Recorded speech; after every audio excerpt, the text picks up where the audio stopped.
I'm playing my old stream, but I guess that functions as my volume check, doesn't it? Sorta, maybe. I don't know. It's gonna be annoying. Gonna have to fix that. Come on now. Let's see. Am I hearing myself? Let's see. Yeah. Okay. Cool. Super cool. Eventually, I might need a mix chart, but we don't actually know that right now, do we?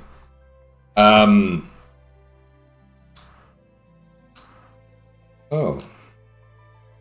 Here, controller. There we go. Nothing.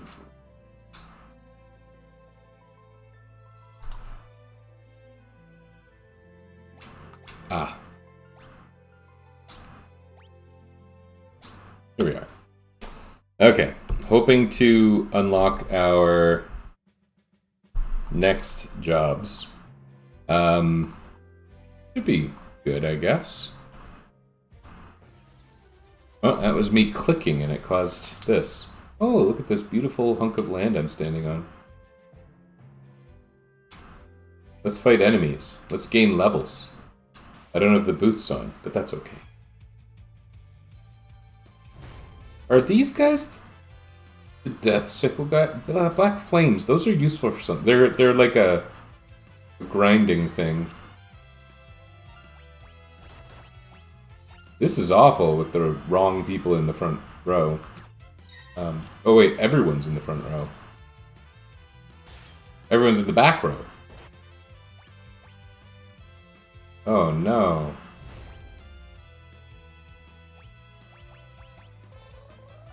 And the Berserker can't change. Well, this has started out super great, hasn't it? He's got the Coral Sword.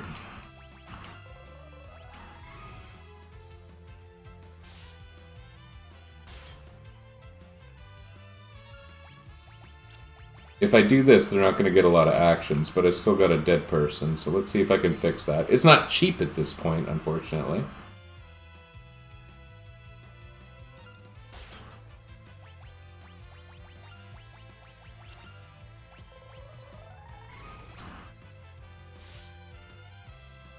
It's kind of working. Alluring Air is not working. How come Ferris is, like, so slow? I know there are kind of the main reasons she's slow, but come on.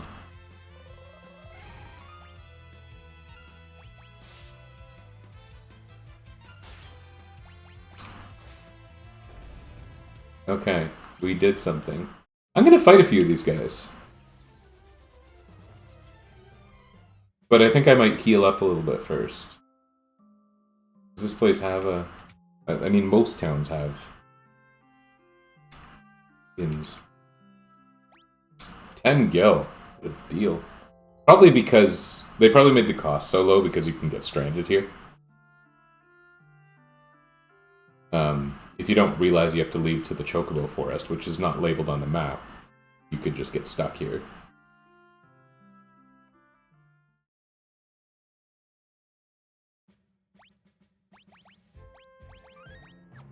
Yeah, when I think about what I came in with, probably the last thing I fought was Crayclaw, right? So, naturally, we had low health.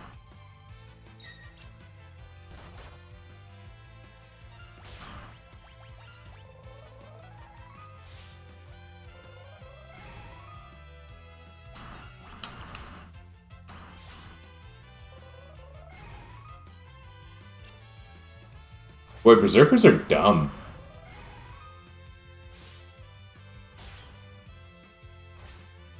Really dumb. Dum dum dum dum dum dum dum dum dum dum dum dum. This is going okay though. Being able to pin down almost all the enemies almost all the time is pretty good. That said miss though, eh? Did that say miss?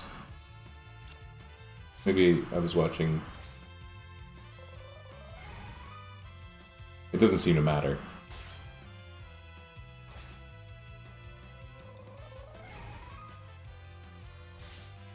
Regentics are terrible in this game.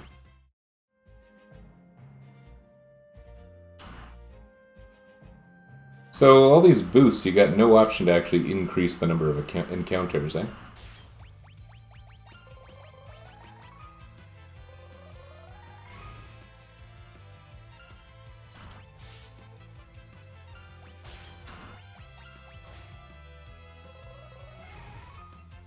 So I've noticed that, and I think this was the case in Final Fantasy III Pixel Remaster as well, the auto battle also generally picks up the speed of the battle.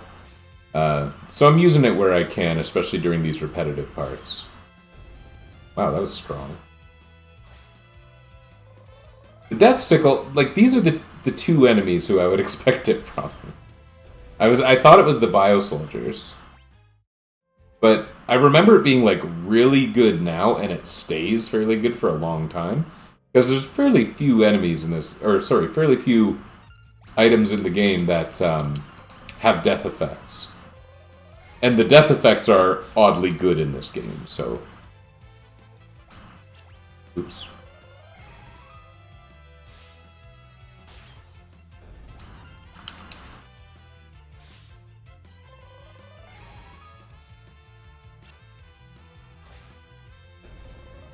The previous day I was playing, what was that, Monday? I put out a little call to a few people that I was... Oh, there's one. Cool. That's probably all I need in practical terms. Although, given that Equip Axe is one of very few abilities the Berserker has, is it possible I could want to put a Death Sickle on a Bard or whatever? Maybe I'll just stick around and get one more. Just one more.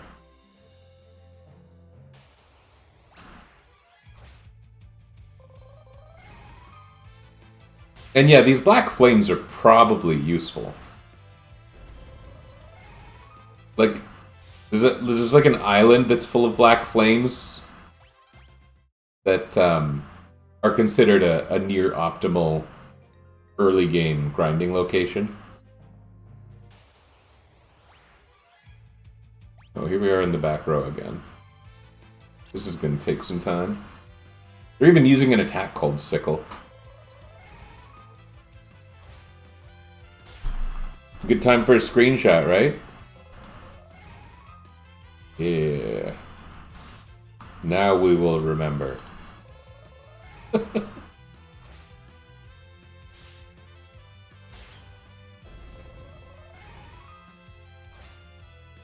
So the actual effect of Romeo's Ballad is a stop effect. Like, it's like time stop for them. But it's like, it has a very short effectiveness window, and it's... I don't know exactly how that status works with enemies, but some enemies, I believe, as far as I know, are affected, like, way longer than others. So in some battles, you actually need more than one person singing it to actually, functionally lock the enemies down. But in this case, that doesn't seem to be necessary.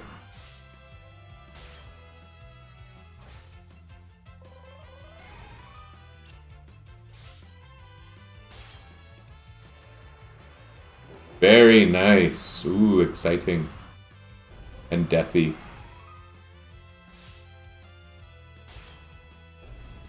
It's strong too, eh?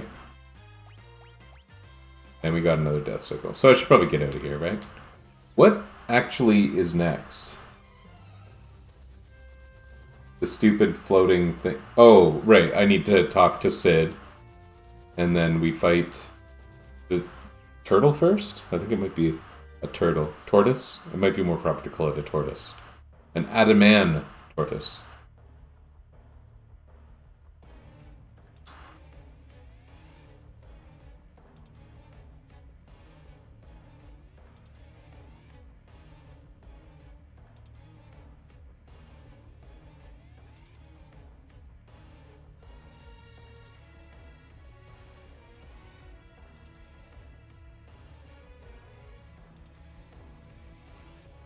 Using this book that I've put on the floor.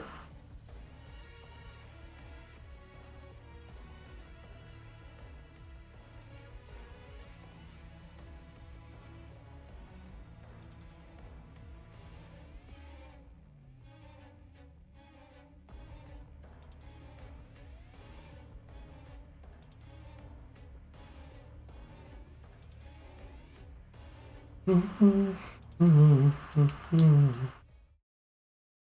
this is the Tycoon meteorite, right? Later on we end up visiting all of them again.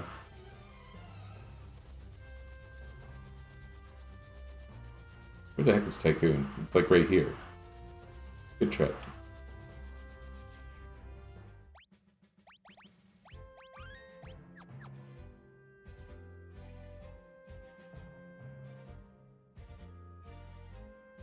This is from the beginning of the...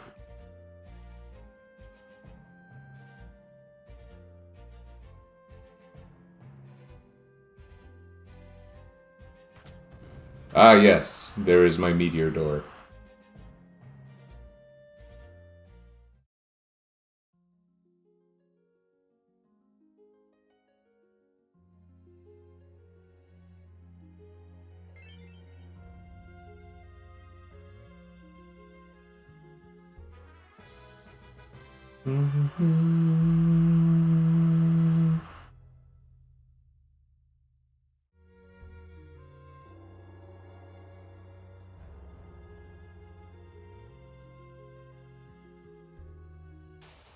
It's in purple circles.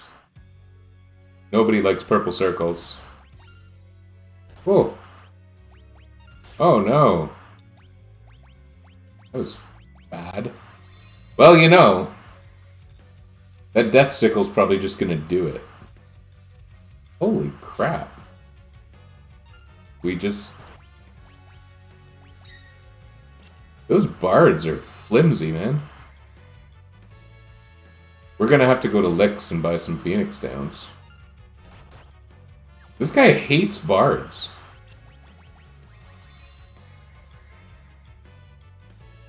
Maybe that's a character trait. Look at this! He's kicking the crap out of all the musicians and can barely hurt anyone else. I'm wasting so much money by reviving, by the way.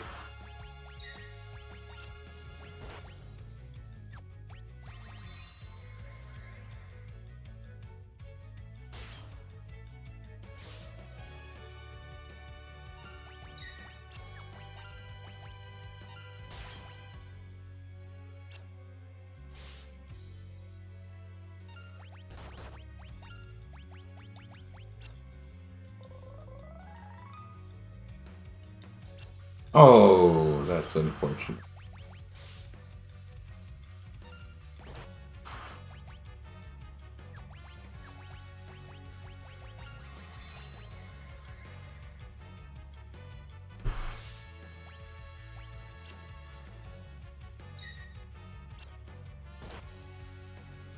Oh, that was a strong one. That was dumb. That was just that was just the berserker slaughtering this thing. This poor turtle buddy. Okay, whatever. Ugh. My screenshots are getting stupid. They're like they are capturing my taskbar, and when I was compiling this stuff for my blog, it was quite annoying. I don't really want... It's not like my taskbar is anything identifying, it just bothers me. The date's on it. I don't want you to know the date.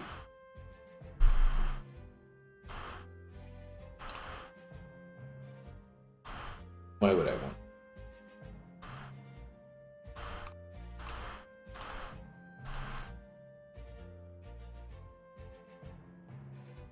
That was a very bad use of Phoenix Downs. We probably should have learned a lesson from that, like put the bards in the back row. Really, these goofballs aren't gonna do a whole lot.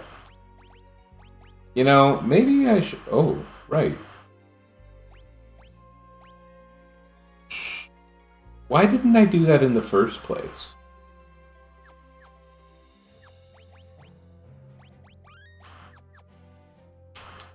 I don't have my wits about me, apparently.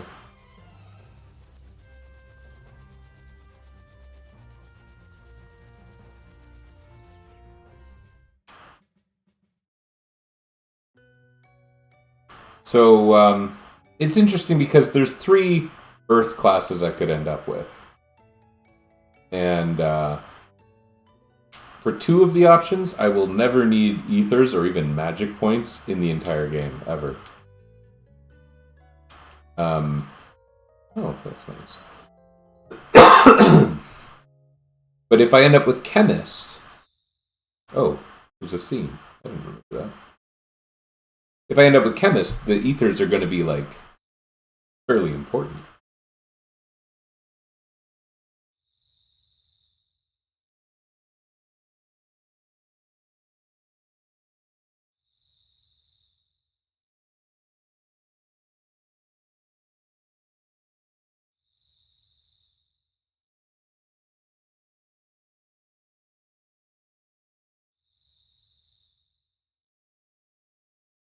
Did he just write on the tombstone?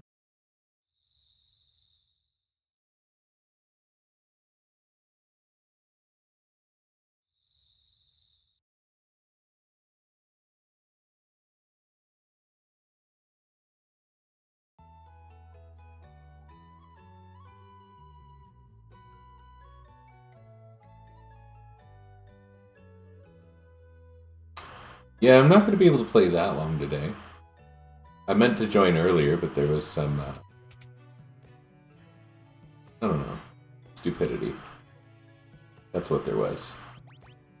No Phoenix Downs!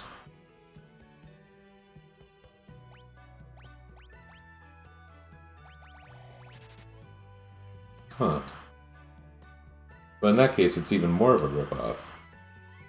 Yeah, I may have to grind some gold at the end of this world, because, like, I could do the flame ring thing, too. I just don't need to worry about it yet. Wait, once I get the 4th job, doesn't Galuf leave? I don't want that. You know, again, an argument for boosts, which is a bit of a silly thing to do. If I don't boost, I'll be over-leveled. So even this is fine, right? It's ultimately making the game harder. I don't know. The whole idea is just making things less cumbersome, right? And it does.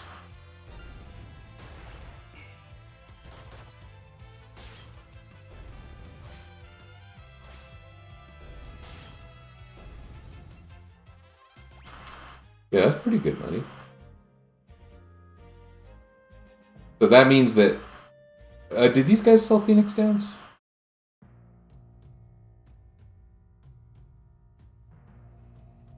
A lot of the item shops are in inns in this game. Yeah.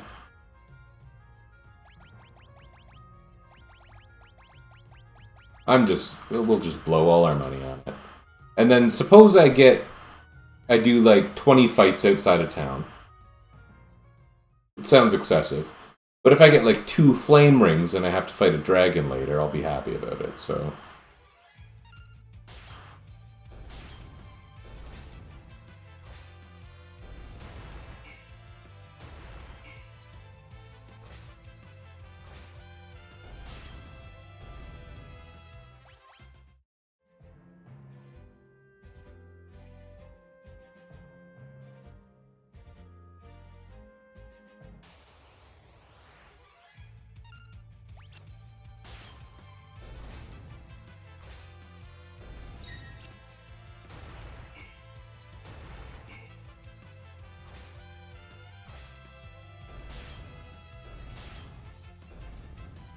So this is a grind. This is the unfun part. We're gonna do it anyway, and we're gonna be at peace with that. I could do it later and have my 4th job. And my 1st job.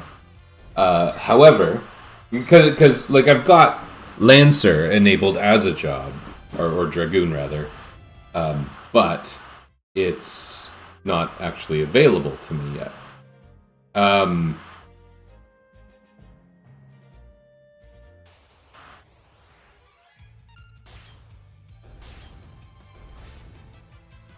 It would be nice to be able to get points toward that. The Dragoon ABP is like basically not going to matter. In fact, I think it would be reasonable to say, unless I get Chemist... Yeah, pretty much unless I get Chemist, ABP also almost doesn't matter in the whole game. Almost. The Bard ABP is probably the most useful. An interesting thing I can do with Bards is, once they learn Equip Harps, I can put that on the Berserker, who has no command abilities, or rather they can't use command abilities, but they can use things that give them additional features. And a notable one is if you give a Berserker Equip Hearts, they get higher agility, and they get, I don't know if agility... So, someone said that the Berserkers basically act independent of the ABP timer, but like you can see... sorry, not the active turn, whatever the heck it's called. The time bar. They act independently of that. I don't know. It might make them faster. I mean, agility can be an asset, perhaps. But also, Equip Harps gives you the same magic rating as a Bard, which if you happen to get one of a couple of axes that benefits from a high magic stat, like one with a spellcasting effect, it makes that spellcasting effect stronger. Where I think the two noteworthy ones are the Rune Axe that you get quite late in the game, and there's some kind of, what is it called, the Gaia Axe or something? Or a hammer? I don't remember. Something that makes earthquakes. And it's like the earthquakes are magic powered, so if you boost your magic stat, the earthquake gets way better.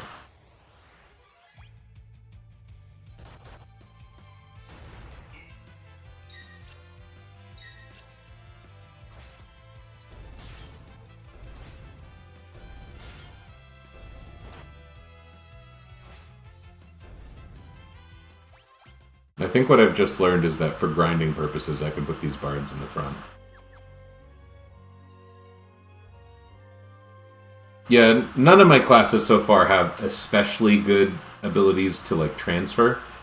It could be kind of cool to be able to put, like, Sing on my eventual Dragoon.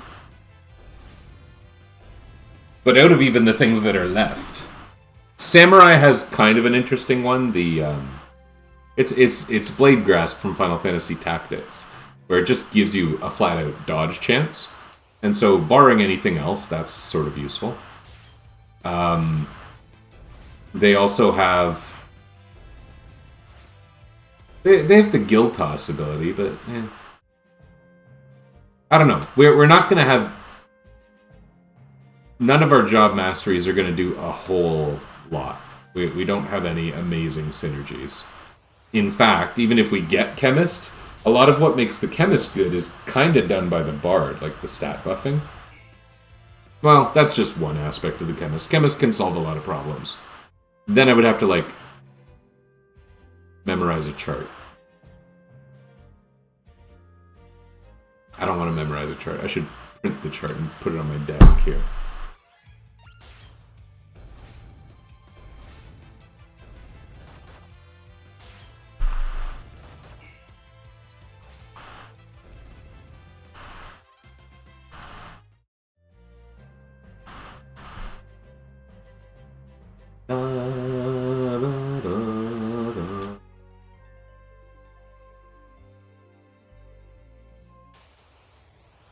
I haven't been counting the battles or anything. What I really want is 40,000 gil.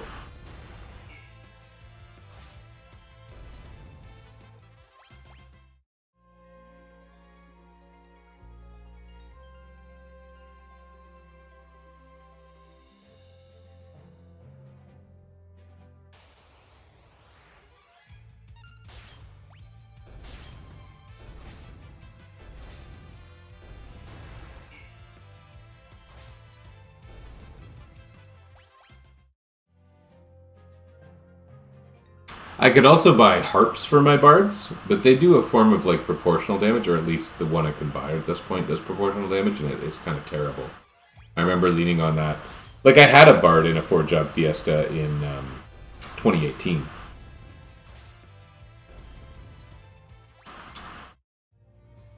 I have not had Dragoon or Berserker before.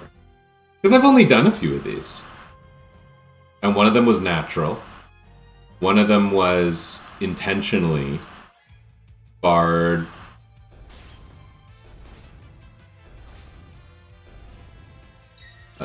Bard, Ninja, Monk. It was like 4 other very common classes. Summoner? Bard, Ninja, Monk, Summoner, I think. Yeah. Yeah, I believe that's correct, now that I think about it.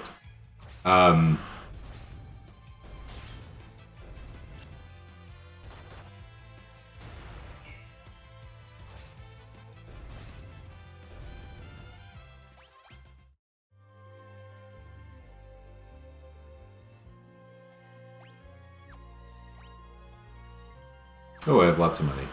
One more.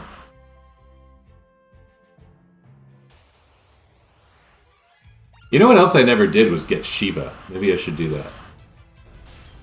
It won't be hard now.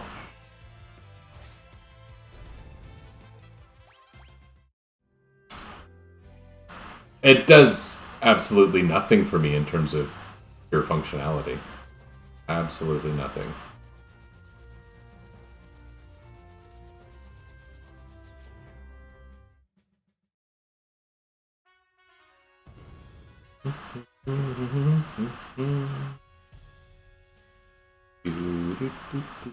Walrus.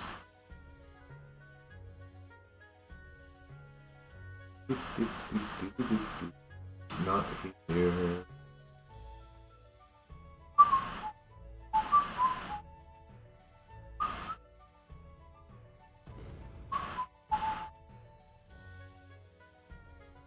I don't remember anything about this geography.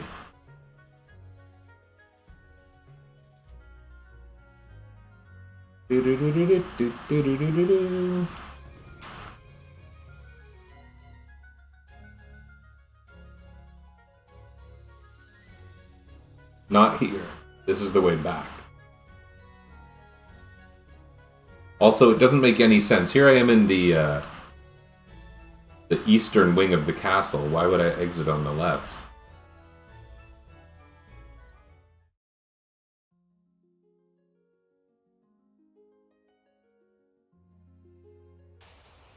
So yeah, you can do this, and it's not especially hard to do it the first time you come to Waltz. And that's why I said it won't be hard. Even without special preparation, this should kind of be nothing. If I had a summoner, this would have been considerably more important to do earlier. This legitimately does nothing. Like, there's not even a bonus side effect other than fighting a couple extra battles. It'll add it to the bestiary, I guess, since Pixel Remaster.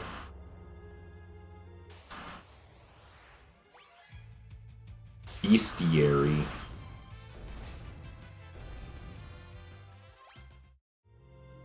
I wonder what the first use of that word was. Bestiary, bestiary.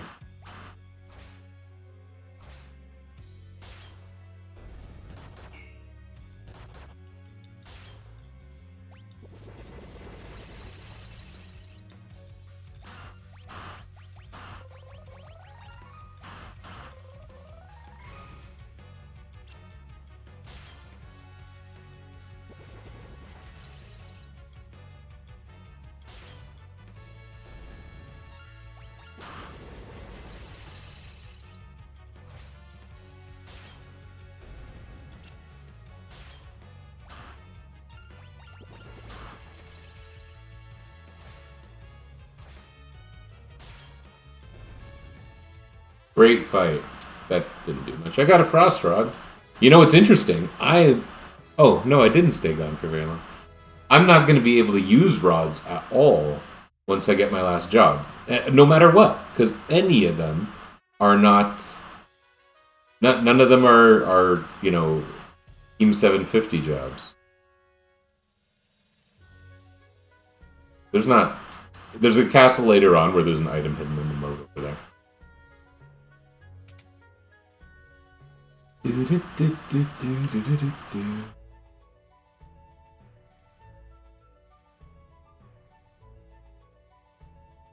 go to Istory, we'll buy some rings.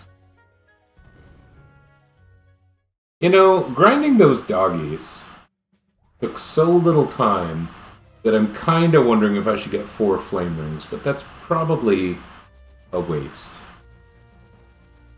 Let's not. Let's not. Be a little on the dry side. Did I ever turn off the boost? I don't think I did.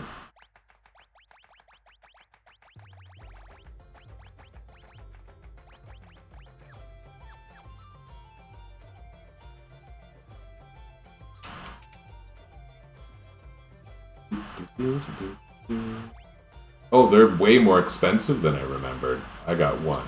Okay. I thought they were 20,000, not 50,000. That's why I thought I was getting 2. Should I do another one? Does it matter? Wall rings can matter. Flame rings are basically for the area where you get the wall rings. Sometimes there's these red dragons in chests that are like, they're mean. I'm gonna grind out another 50,000. And then I'm gonna be okay with that. I don't remember what else they're like. I don't know. They're never necessary. Saying necessary is a bit silly. But I forget what they're useful for. This is normally a place where you use like Pyra with a black mage and wipe the encounter. Or a Freet with a summoner. Or a fire scroll with a ninja. Like, they're weak to fire. There's so many things that would wipe this encounter that it feels really dumb coming in here and picking off the dogs one at a time, even though this takes seconds. And they're not really dogs, they're wolves. Saying you're hurting a dog, I know that doesn't go over amazingly well. They look a lot like one of my 2 dogs. They really do. The colors are the same. She's not a Doberman, but she's got those Doberman colors. Or not, no, Rottweiler. Because they say Roddy Dots for the little brown eyebrow things.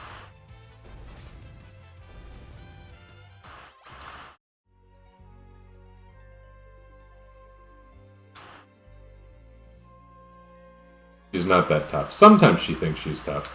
My other dog sure thinks he's tough, but he's like a white... He does not look like a tough dog. He's got like a curly tail. Whenever he tries to be intimidating, I'm like, no one with a curly tail is intimidating. Get out of here.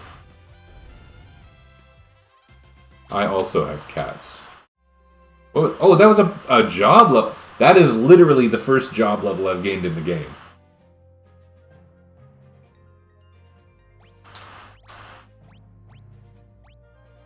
Hey.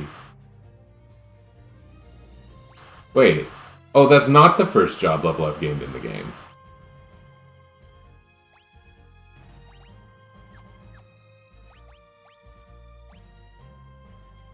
I could make a Berserk Bard now if I really wanted. I think I'd be better letting Lena keep accruing AP toward getting Sing. Because Sing could actually be a useful portable ability. And for that matter, the Berserker, giving a Bard equip Axe could actually be kind of fun.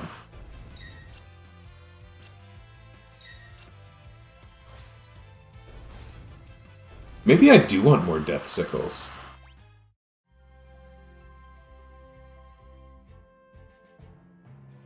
No one... Equip Harps is such a funny thing, though. Like, it really could be arguably useful to a Berserker. I don't know. I might just stick with the status quo for now.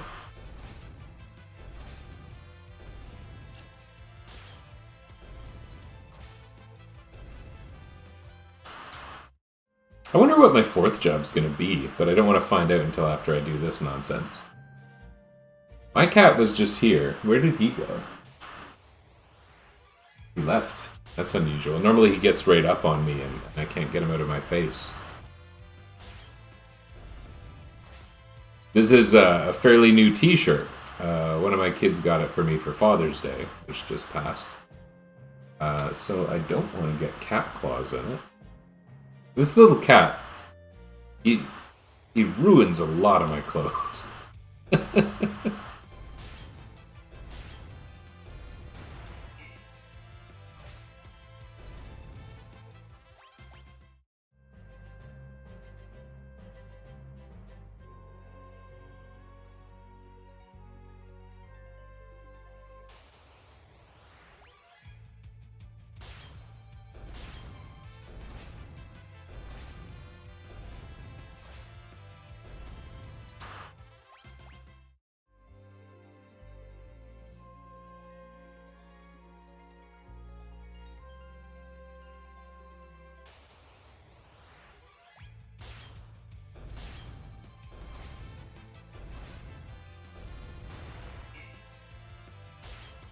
So yeah, these wild knacks, they're obviously like the only encounters right here.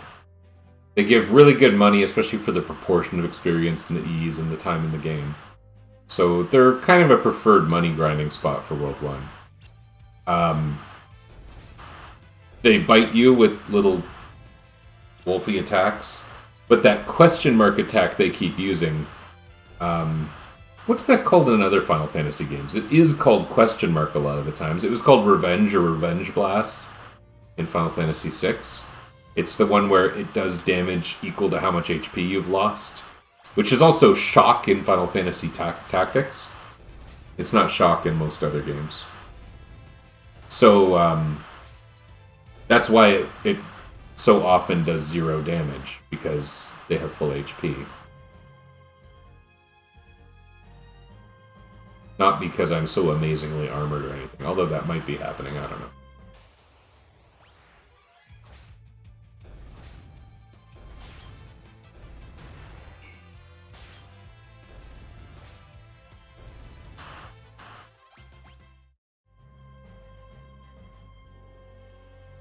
So I need 50,000. I'm at 33. Yeah, this is fast, maybe obviously with boosts on.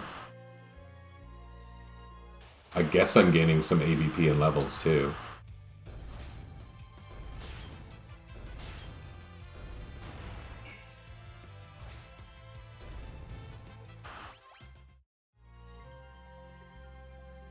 Another guy on watch out here. Well, yeah, this is the season. I was telling you, it's 4-job Fiesta. It starts in early June, and you're supposed to do it, I forget if it's end of August or end of September, but you're supposed to finish your runs. And some people do a whole bunch of them. There's a guy who I watched, I'm sure he has a Twitch presence, but I'm not sure if I follow him, because I used to watch him on Twitter, called Airsats Cats, and he had like 5 Twitter accounts, basically, to do 5 consecutive runs of Final Fantasy V. I don't know if they were all on different versions, but he would explore the different versions. He'd play one on Super Nintendo, one on GBA, one on PlayStation. That era probably ended before Pixel Remaster, but maybe he did do Pixel Remaster, I don't know. I don't think it was just to explore the different versions or to do one of each. It was just, hey, this is interesting, let's explore this, and I liked that. As well, there would be lots of different ones. I happen to be doing a variant that's in the sign-up this year called Volcano. And it's called Volcano because your first job can be from any crystal, your second job excludes the first crystal, your third job excludes the first 2 crystal, and your last job can only be from the last one, so you get later jobs. And it happens that, in this game, the crystals go in order wind, water, fire, earth.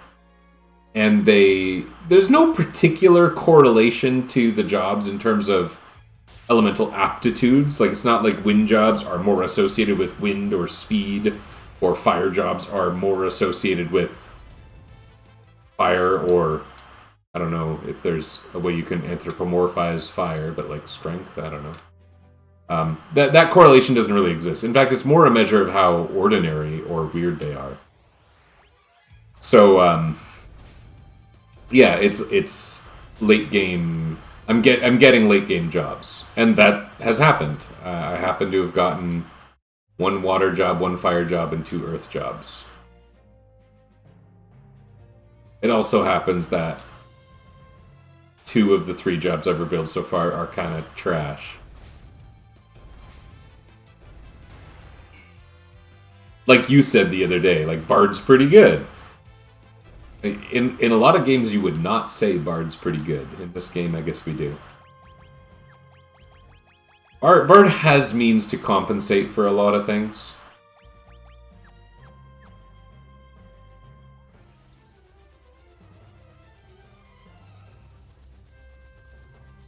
Whoa.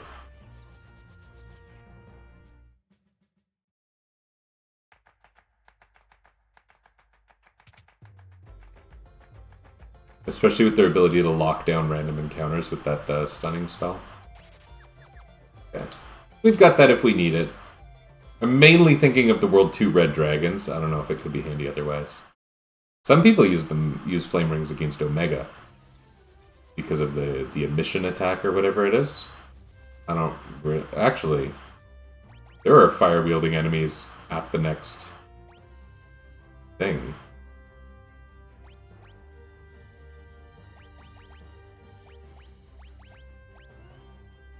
Might be kind of fun.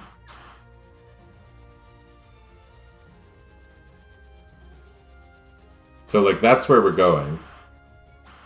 Oh, you know, if I wanted to procrastinate, I could go do the little stupid Jackal Cave. Maybe I'll do that. Crystals made an appearance in MTG. Well, crystals are in lots of Final Fantasy games, right? 1, 3, 4, 5, 9. I guess that's it.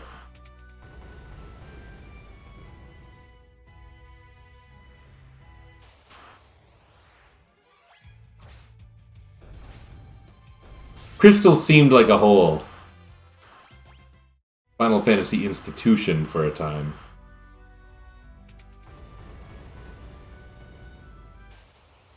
But it is funny when we only had a few Final Fantasies here in the Western world.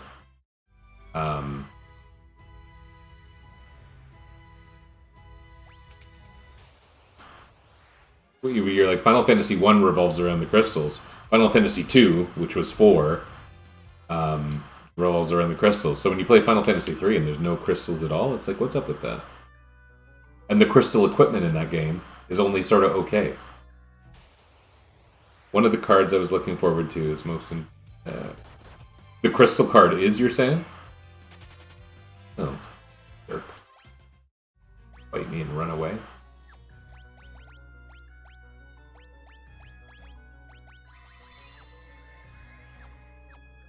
I don't have any way to heal out a battle besides potions that are pathetic.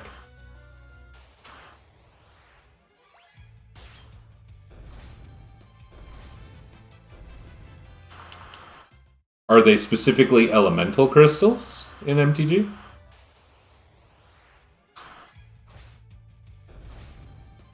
I guess the crystals are kind of always elemental in Final Fantasy games when I think about it. Traveling Chocobo.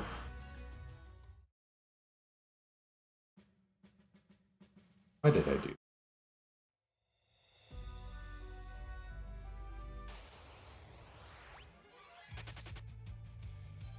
Hey, we got 5 AVP for that idiot running away from us. How does the Blitz Whip compare to the Death Sickle? It's not as strong, but we can back row with it. That's kind of nice. Yeah, I like Death Sickle. We're not really having defensive issues other than the healing issue I was just talking about. Yeah, it takes forever to get to high potions in this game. I sure wish I had high potions.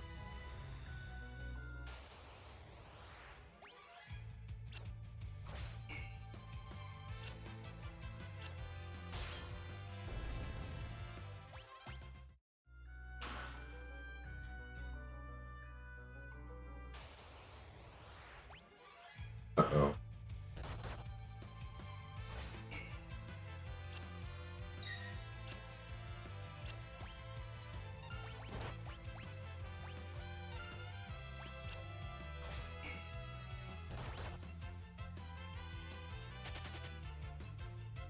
That's so weird.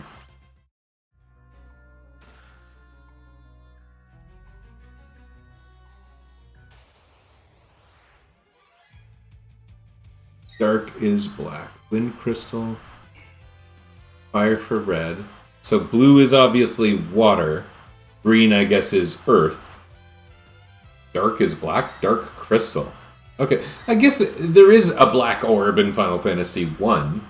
But what else is dark crystal? Oh, there's a bunch of dark crystals in Final Fantasy 4. And I guess there are in 3 as well when I think about it.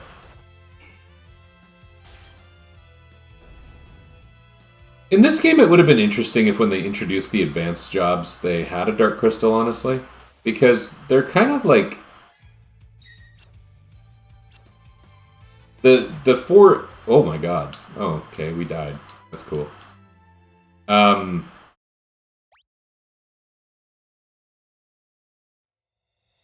How could this go worse? This is gonna be great.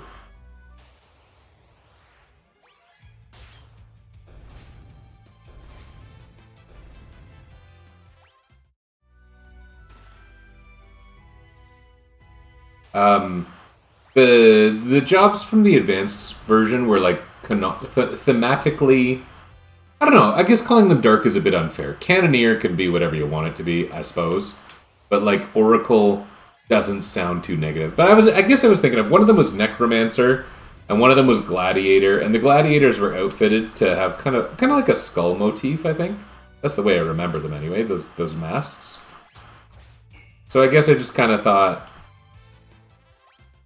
that they had a certain darkness about them, I guess you could say. Jumbo Cactuar. Yeah, actually, I was talking about those Magic the Gathering cards with a friend recently, and he was specifically talking about Jumbo Cactuar. We were both talking about enjoying Cactuar's design in general, so...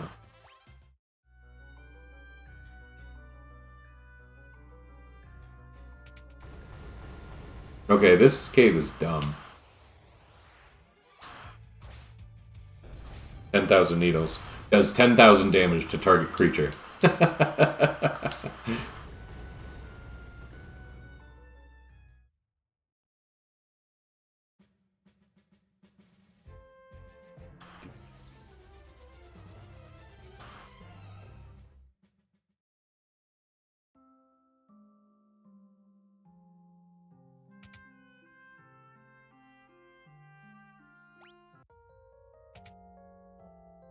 Lost real money over 2... What?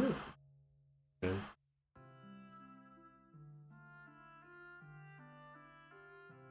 I don't want to lose money. Who has money these days? I don't know. I need to check my privilege a little.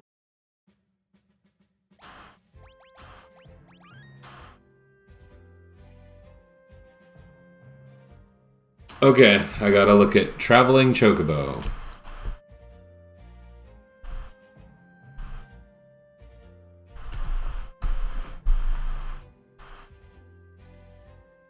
Free to look at the top card of your library anytime. So you got a bird, and at any time it allows you to look at the top card of your library? Play lands and cast bird spells.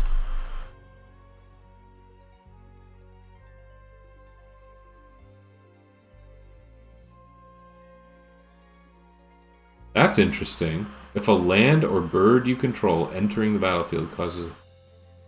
There's probably a few builds that let you rather abuse that, eh? I have to look at all the different designs. Oh, look at that. Some of them are blue and black and green. Oh my goodness. And they're pricey. Holy hell. That black chocobo is listed as 3,000 bucks. I don't think I can play your game. PC principle. Okay. I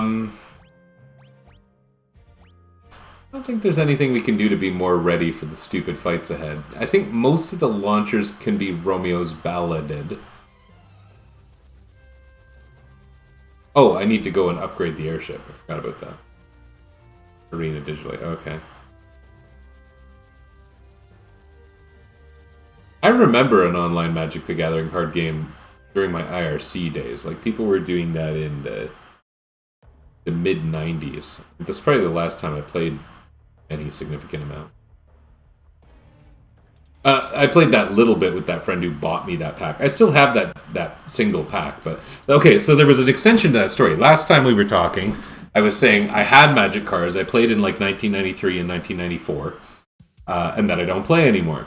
What's funny is my cards from 1993 and 1994, and I'm talking about when the set Ice Age was new, and there was a set called Chronicles that was re-releases, and there were a few other, I'd probably remember them if I heard them, up until about the time when a set called Mirage came out that introduced the phasing ability. And that's around when I stopped.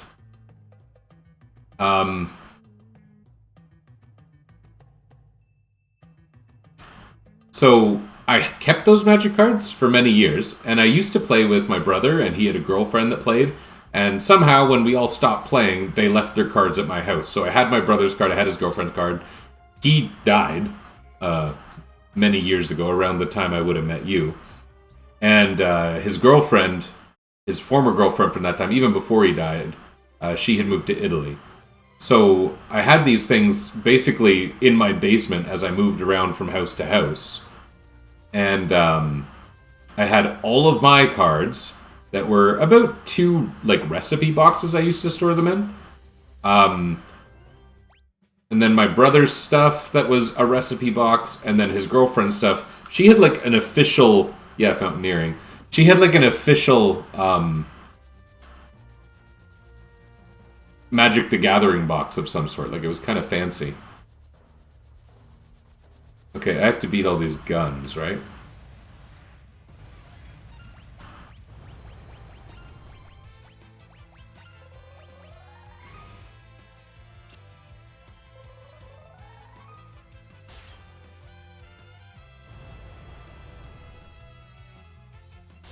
So, I had all these, oh, that was dumb. All these magic cards. And when I was moving, I was like, I need to downsize some stuff. I was like, I'm never going to play Magic again. I played it with that friend. I didn't care for it. I'm going to stop. So, I decided that I was going to finally cash them in, so to speak. And I took them to like a place where you could trade, and it was a used video game store. A used retro video game store that also sold cards and collectibles. And they said, we can give you this much for cash value and this much if you want trading credit. And I was like, well, I'm not getting ripped off by taking the cash if I get more for in-store credit. It ended up that these kind of roughly, again, 4 recipe card boxes of Magic cards were worth roughly $350. And then I just spent all that money on retro games on the spot. So I sold all my Magic cards. This was 3 or 4 years ago only. I don't think I got any amazing collectibles. I bought a few NES cards.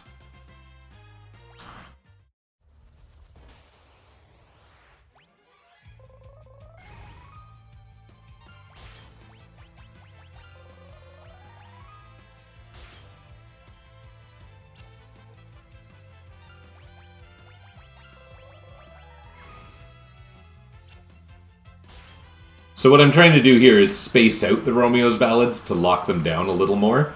And then you'll notice in that last battle I kind of stopped getting attacked. So this system is working. The days of finding cheap collectible NES games are over. I mean, yes. Every so often I have friends who tell me, like, I've got a gigantic stack of PS1 and PS2 games. I don't know what to do with them. I'm like, I'll take them. And for some reason that never actually happens. Those people just keep their stuff in boxes. Like, there has to be still a lot of people sitting on those. I like collecting these, and I do play them every so often on original hardware, so... or knockoff original hardware. Like, I have a Retron set up over there that I can play my NES carts and Super Nintendo carts on.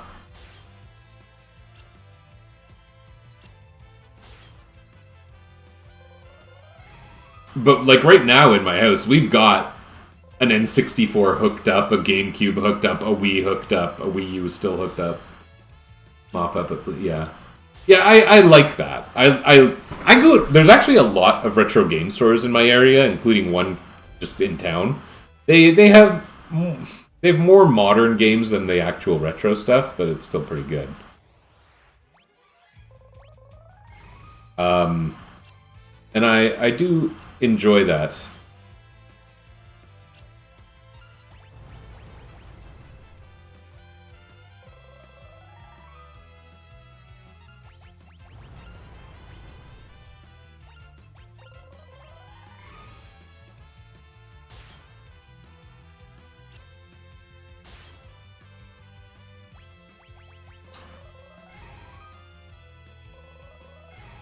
No, they're not very offset right now, but that's going to be okay.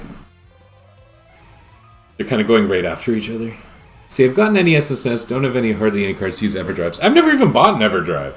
When I want to emulate something, I emulate it, and I don't really feel bad about that, because the state of preservation of this particular media is imperfect. Yeah.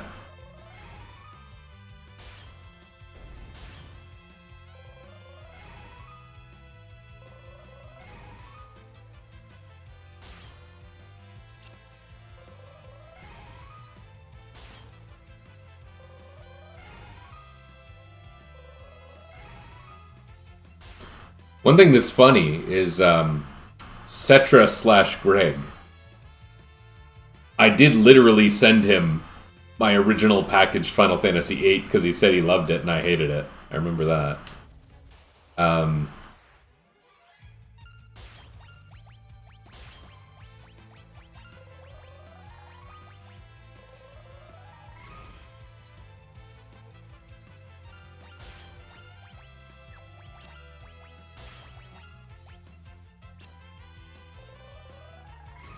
But I played Final Fantasy VIII a year ago on my Miu Mini, like an emulation portable. Have we talked about emulation portables? You got some of those? The Miu Mini is like dirt cheap and works really well for everything up to PS1. So I quite like its PS1 kind of feature set and support. I just bought it a really good SD card, and me and two of my kids have one. You have one, okay. And it supports some interesting stuff, like that ports collection stuff. Like we have a native running VVVVVV, and one of my kids loves VVVVVV. Do you know VVVVVV? That's a good game.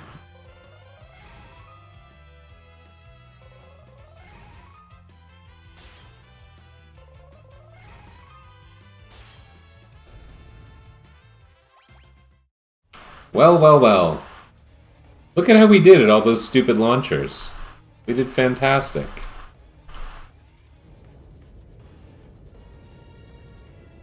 You do not know VVVVVV. There's 6 Vs.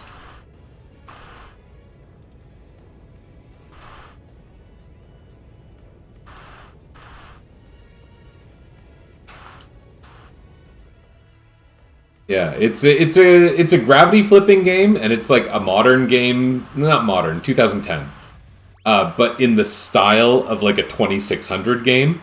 But the music and colors and responsiveness of control is just really good. You can any reasonable player is going to probably beat it under 2 hours. But it makes a really good speedrunning game, and that's what my son does. Like, he gradually got his time lower and lower. He's really happy watching that. Playing that, I should say.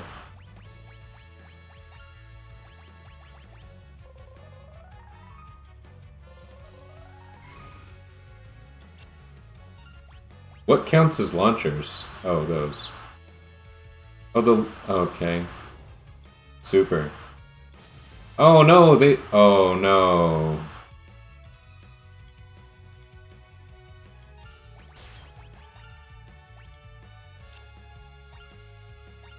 The oh no there is kinda oh crap, it's inflicting old status. Oh.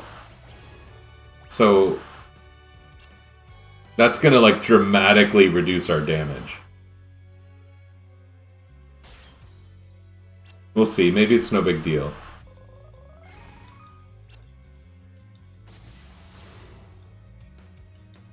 Oh, that's awful. Our Romeo's ballads are going to start failing because we're too low level. Oh, I know.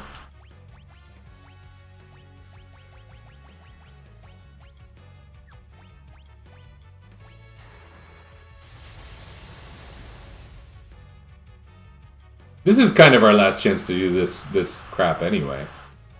Let's just blow all the Thunder Rods.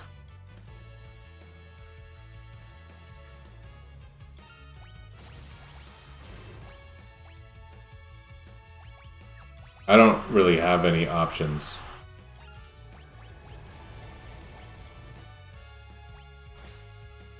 Oh. Well, that wasn't good. Oh, good. He BRB'd, so he didn't see. We gotta start from the beginning. I don't like that at all.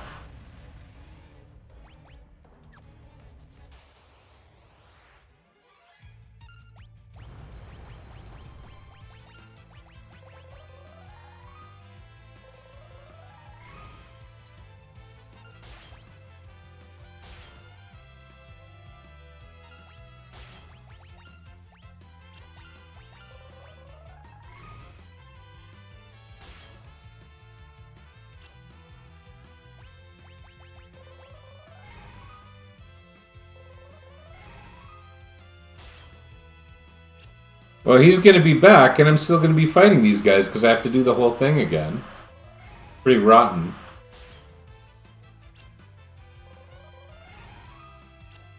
I don't even really know what killed us, frankly.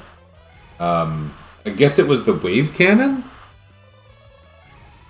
Maybe if I break rods really fast, we can avoid some of the worst impacts of the launchers.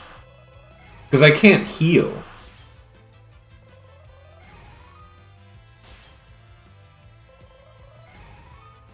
My only healing is coming from stupid, terrible Regentics.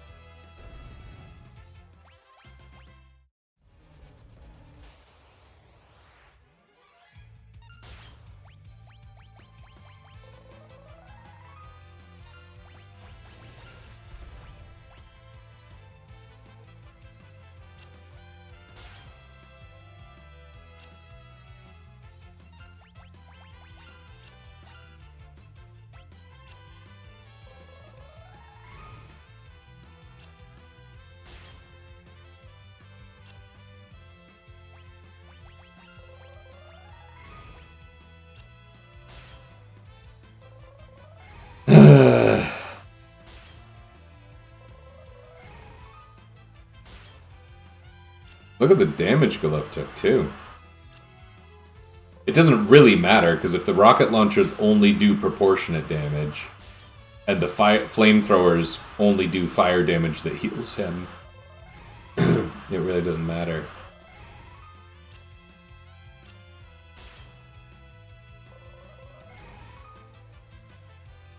I'm not watching the time because I hid my taskbar ineffectively. Oh, there we go. I have tons of time. Tons of time. I'm probably not going to get as far as I would like, but it's nice to play anyway.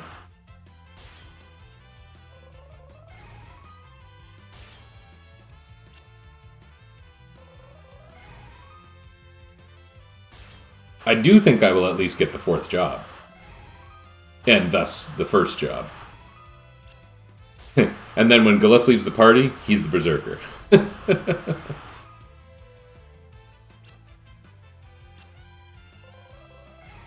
I wonder what my last one could be. Like, I don't hate Dancer or Samurai. And in fact, I think getting Samurai and having, like, these 3 buff guys and their little bard friend actually sounds kind of fun and interesting.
Yeah, okay. Pretty locked down. It's funny, because it keeps missing one of them, but I guess if they're slow enough, it doesn't matter. Again, I don't know the exact counts of this. I need to replay these and finish Final Fantasy VI.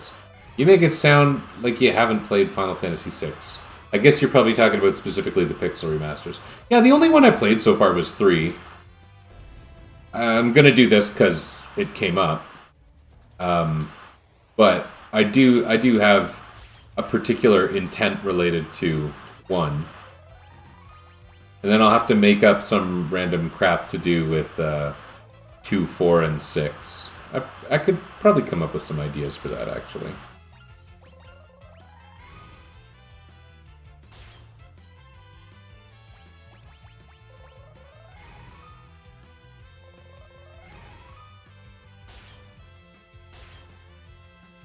Pixel Remaster, yeah. So you have played all of them except 6?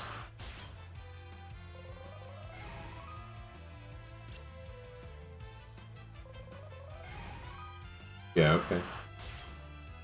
Yeah, 3's the only one I played. I would say I liked it. I don't have a whole lot of basis for comparison. I've never played through like a fan-translated Famicom version, but I had played 3D Final Fantasy 3 on a couple occasions, so...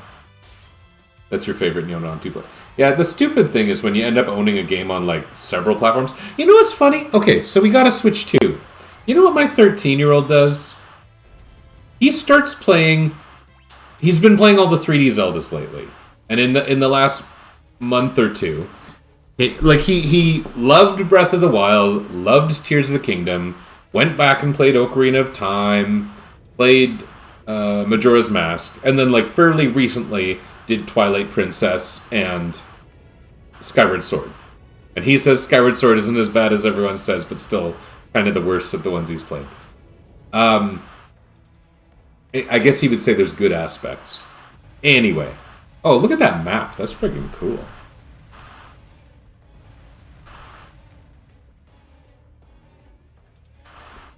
Anyway. So he started... We got a Switch 2... And he started a new game of, I'm just gonna lose all my potions because I'm an idiot. Now what do you do?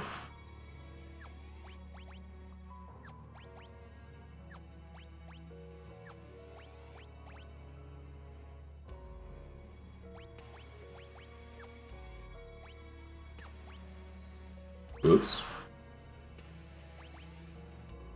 Okay, sure.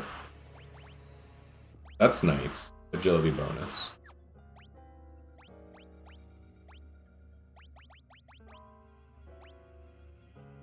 And I think we'll just plan to rod this guy right away. Can I save? No. Can I quick save? Anyway, he starts playing Wind Waker on the Switch 2. And it's like, you could be playing Wind Waker right now on GameCube, on Wii, on Wii U. We have the HD one. Like, I have 2 versions of it you could play on 3 other consoles. And you choose to play it on the newest console that me and your brothers want to be playing basically all the time. You chose to play it on the newest one. It's a bit of a bozo move, you know? That's not what we say in this household. We say Bobo. One of my kids started saying Bobo as an insult when he was young. And consequently, Bobo is like the ultimate insult in my home. Which is nice, because we don't have to swear at each other.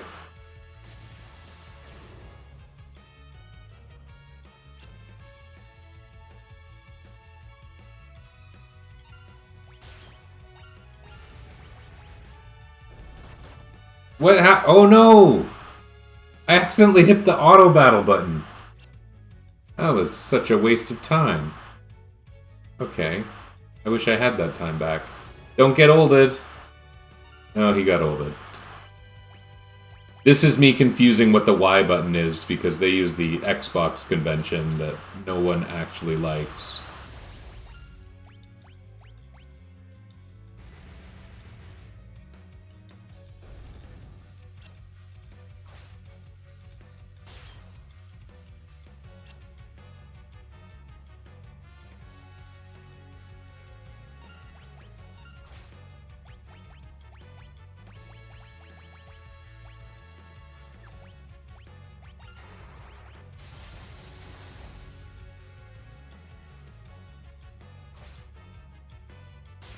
That didn't allow us to win, eh?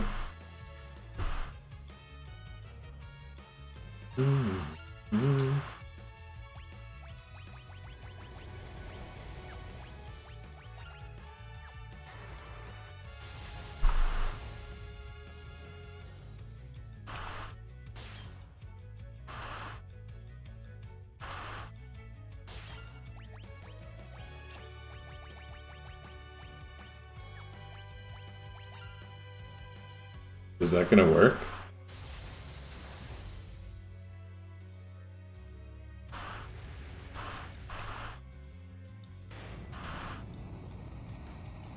Okay. That was cheap as hell, but worked.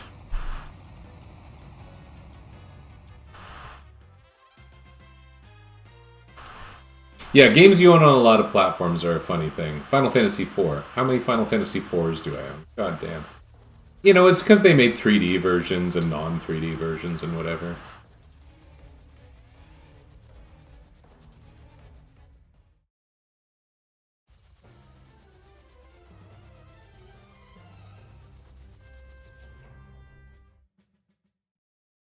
I don't think I would ever have said that Final Fantasy IV was my favorite Final Fantasy, too. I mean, probably when it was brand new. Like cigarettes and the Catholic Church. What? Because they get us young. I missed the one message. I was like, how is Final Fantasy IV like cigarettes and the Catholic Church? Yeah, they get us young. I mean, there is a nostalgia when I play Final Fantasy IV. I don't dislike it by any means. It has very good music. A lot better than this game.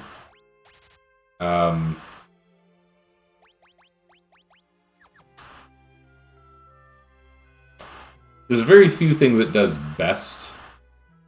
The characters are interesting, but they're so tied into roles and you have no choice. And the equipment is largely, like, linear in nature, in such a way that you don't have any kind of, like, strategic control, basically at all, in Final Fantasy IV. Every so often you can find something that makes it build. Which is funny, because I like Phantasy Star 4. You know I like Phantasy Star 4. And that game, you could very much say the same thing. Until the very late game, you have very little agency over what's actually happening. Oh, look at that. I was dumb.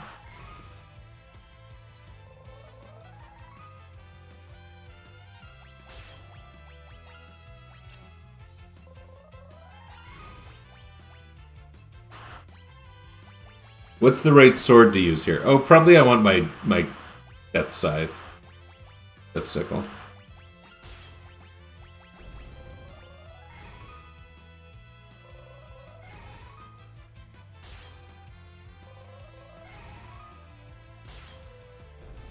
Yeah, they get us young, but modern games very rarely appeal to me. And it's funny, because like I talk to lots of young people by the nature of my work. And they talk about the cool games, and none of them really grab me. At the same time, it was one of my students who was originally quite insistent that I should play Breath of the Wild. And of modern games, that's probably certainly among my favorites, if not my favorite.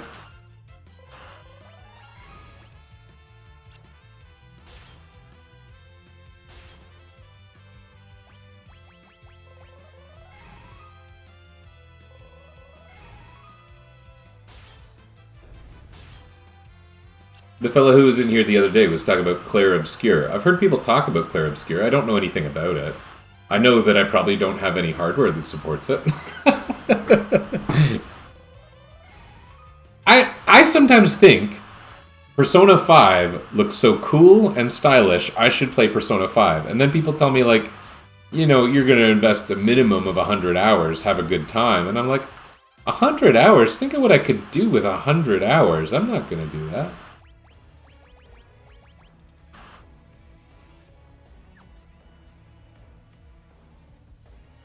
Oh, that's interesting.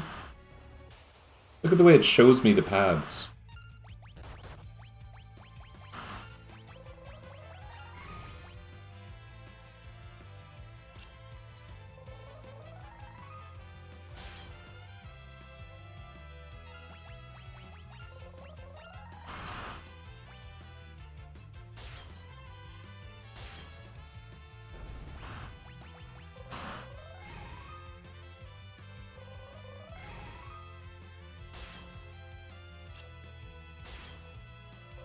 I think that mist that's popping up is the Death Sickle's death effect is proccing but not working on the enemy. And I think we saw the same thing on the Soul Cannon.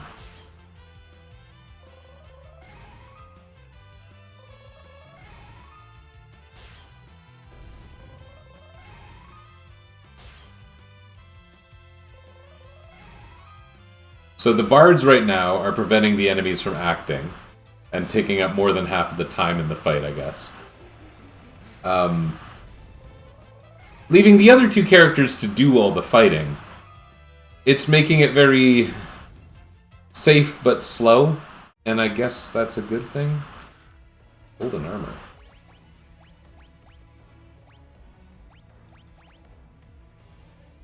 I guess. Okay, this is literally the only way forward anyway.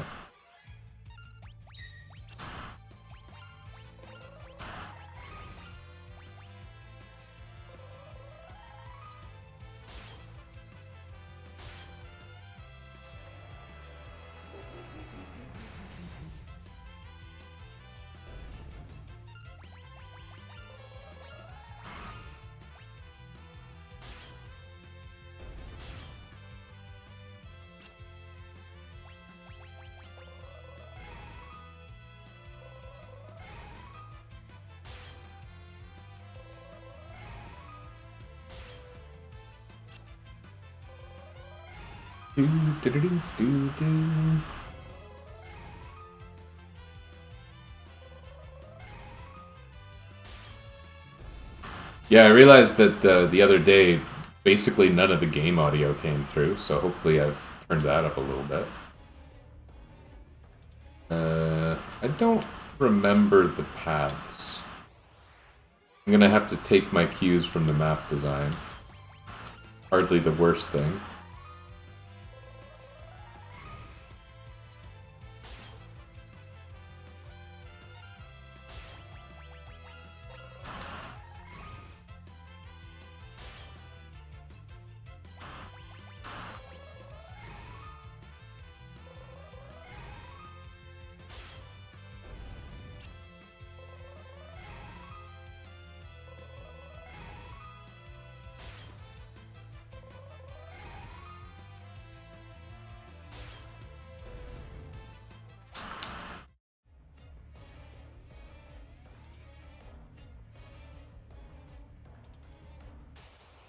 It's funny what they did with invisible paths.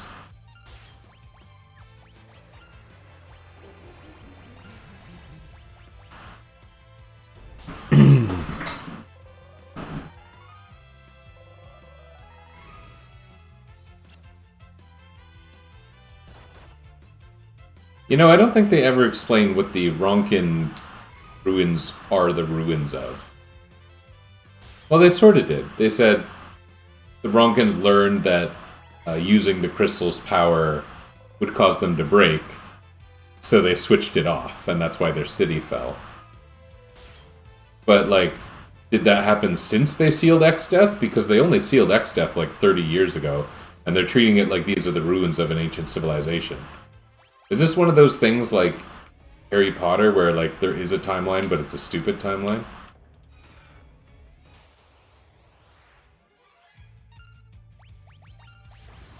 Like, 30 years ago, this man's name passed into legend.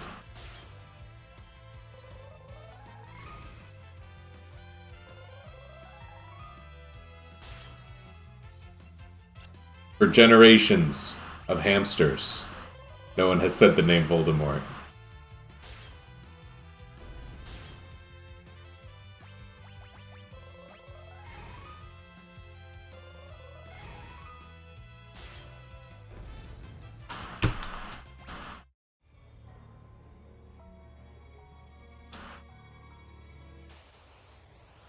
Da, da, da, da, da.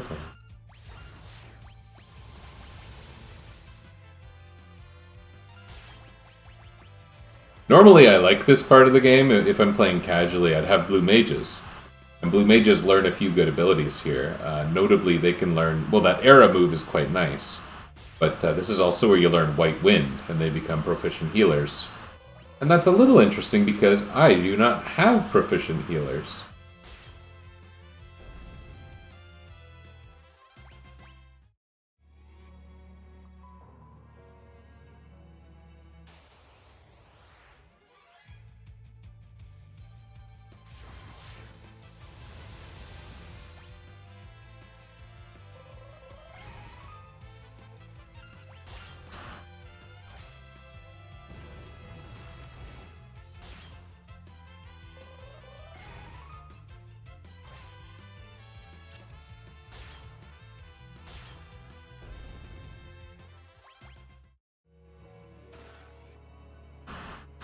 So...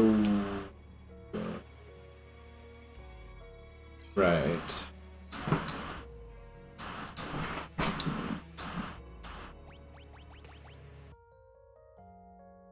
Well, I got a couple high potions from somewhere. I guess those were drops that I wasn't paying attention to.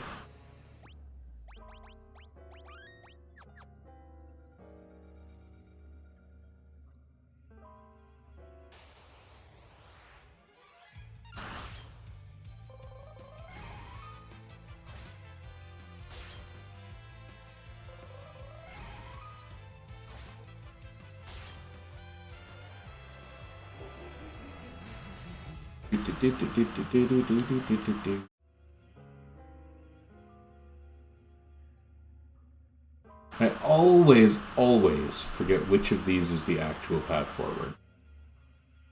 You see this first. The game developers wouldn't deceive us, would they?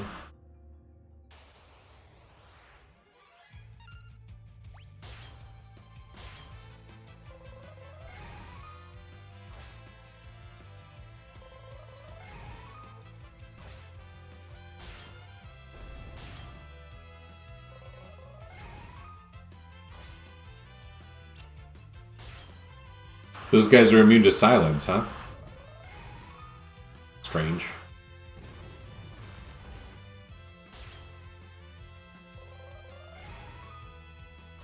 Blue magic.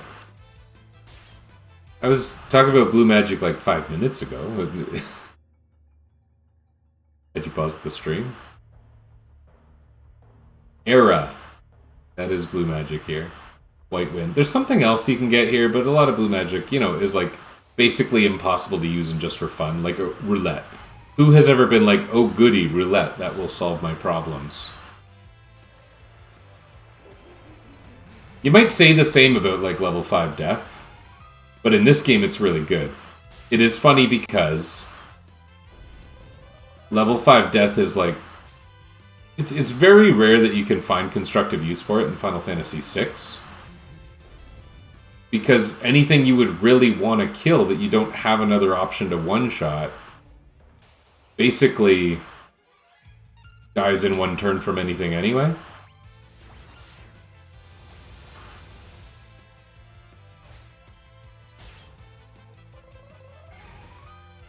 Sorry, no. It either dies in one turn or it's death immune.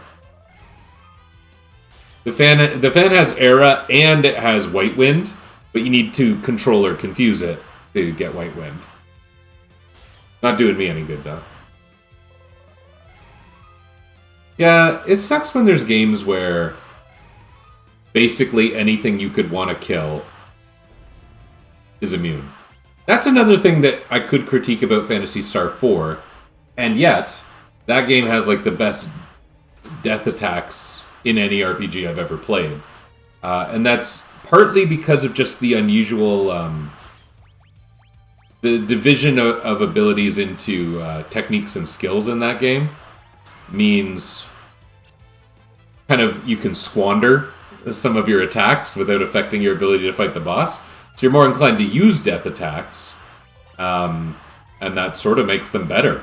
And they work a lot of the time too, or enough of the time for you to seriously consider them. There's a lot of games where I do not think about using death attacks. It's like, I'm going to do this the straightforward way of, watching the numbers go up. I did something dumb there.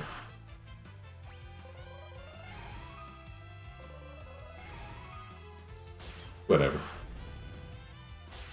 Bard's gonna bard. Gotta let your cat out, he's bugging you. You got a BRB for everything.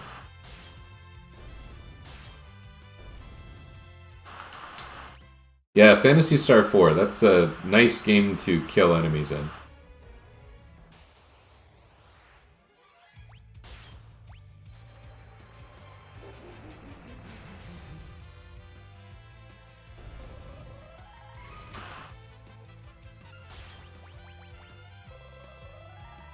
I made, some research, so to speak, about how to play Phantasy Star 4 with traditional classes.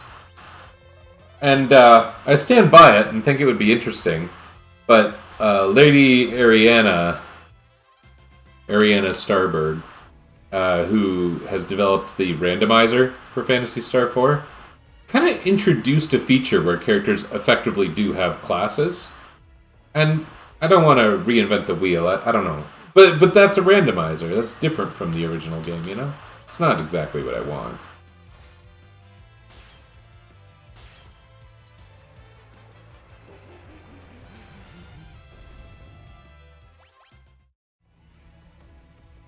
Have you... Now, when you played Phantasy Star 4, which was partly because I kind of convinced you to try it, you said you really liked it. And you said, no nostalgia goggles required. It's a pretty good game. Have you had that experience with other games from, like, the 90s? Where it's like you go back to them way later because someone says, hey, you should try this. And you actually like it?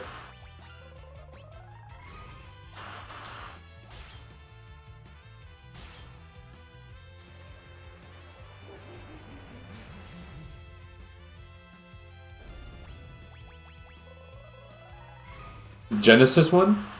I mean, that is Phantasy Star 4, unless you're thinking of something completely different. There's a few Genesis games that I, like, want to play but never have. Like, Crusader of Senti / Ragna Senti / Soleil, whatever it's called. Very cute kind of, what you would have at the time called a Zelda clone.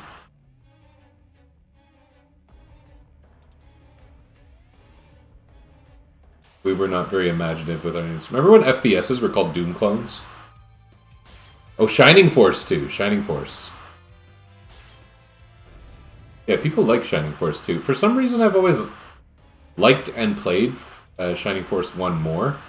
But that's not a mainstream opinion. I know that's kind of weird.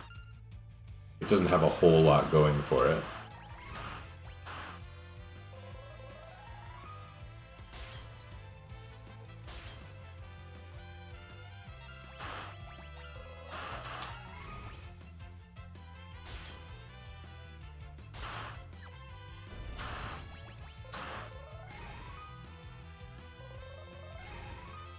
Yeah, I should play Shining Force too. You know what? Back when I watched a lot of TASes, something I really liked and never played, I've mastered a job.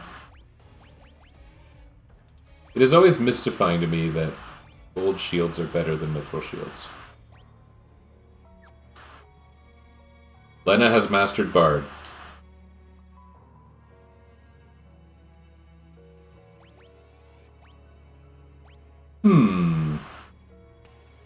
We want to get weird?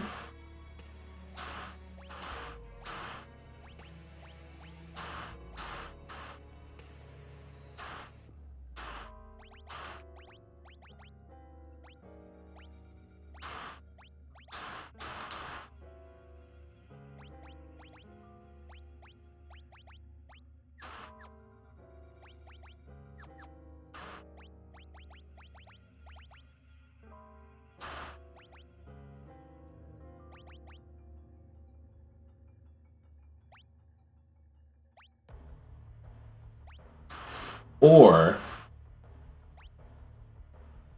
Yeah, sorry. It makes much more sense to make her the freelancer, make Galuf an extra bard. I wasn't thinking.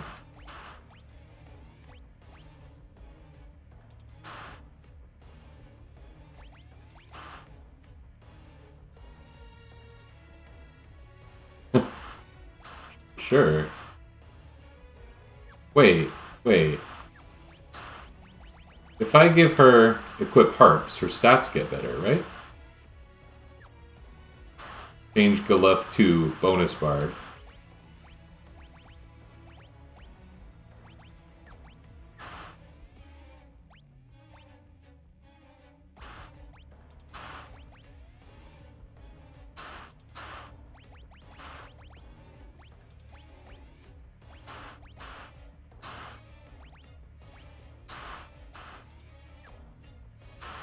Let Ferris master Berserker, because why not?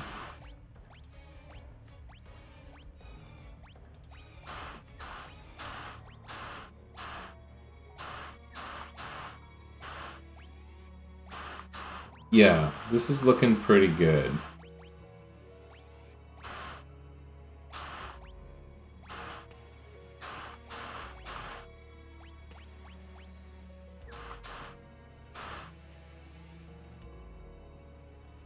I guess Bartz is gonna master Freelancer in one battle, and then I'm gonna feel silly about it.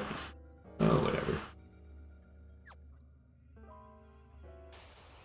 Maybe I'll make him the Berserker then.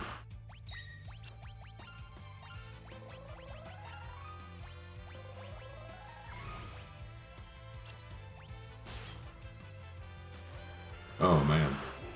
We are already seeing the power of the Lena.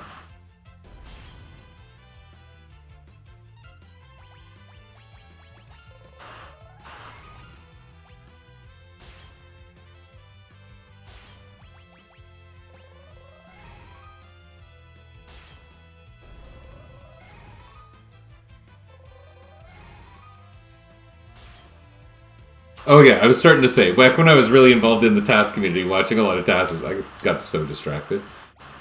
Did he master it? He did. Okay, so we're gonna run 2 Berserkers now. Like this. We are gonna take the Death Sickle, put on the Blitz Whip.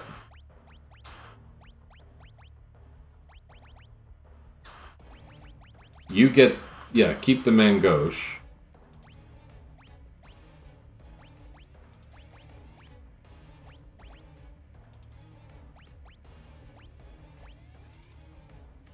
Don't really get why you would ever not use the ninja suit in this scenario. Okay. Pretty good.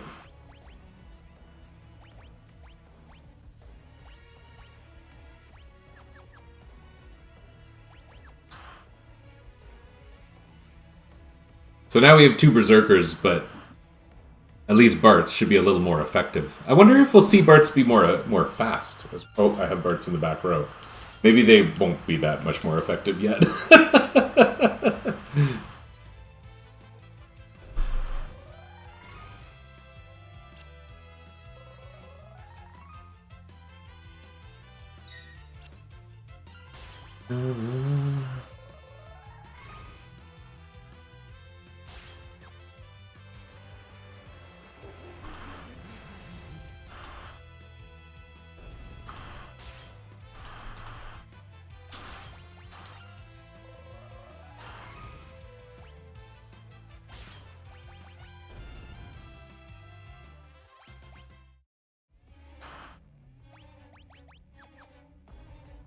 Don't remember which way I was going.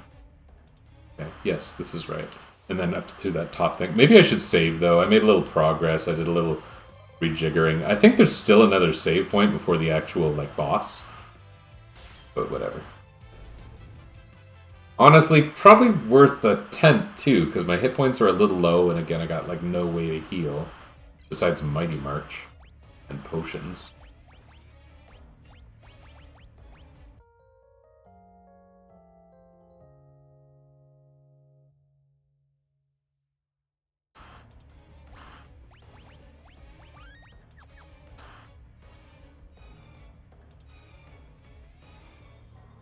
There's a rare enemy here called Ghidra, who I remember fighting one time, like, completely unprepared, not knowing what it was.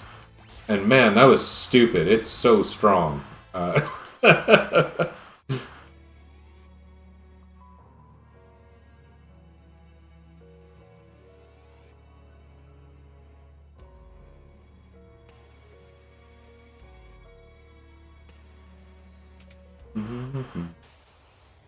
There's a place here with holes in the ground.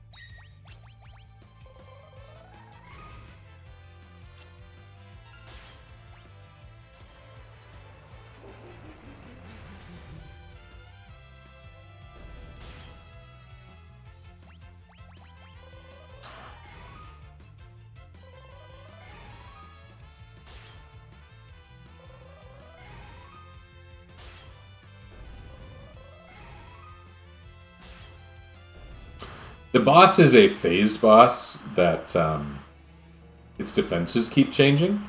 And it's interesting because axes slash scythes, hammers, whatever, have a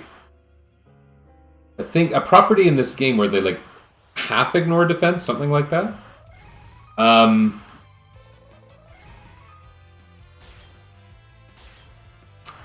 As well, I think some of the forms are vulnerable to death. There's a trick you can do with that. So I think this is going to be an interesting boss fight for two Berserkers, believe it or not. I don't know if I'll be able to use Romeo's Ballad against it. And frankly, that might vary from form to form, the way I remember it.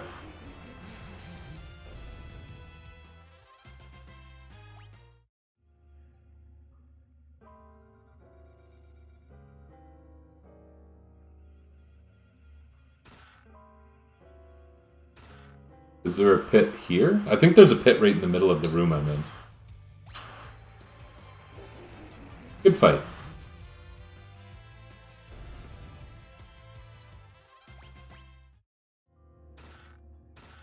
Ancient Sword, Moonring Blade. Power Armlet's interesting. I think this might be where I want to be anyway. Oops.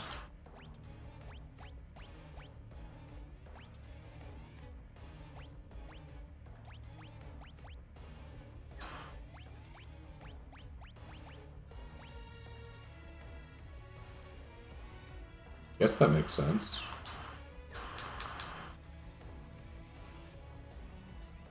Am I even going the right way? Yeah, I am. Okay.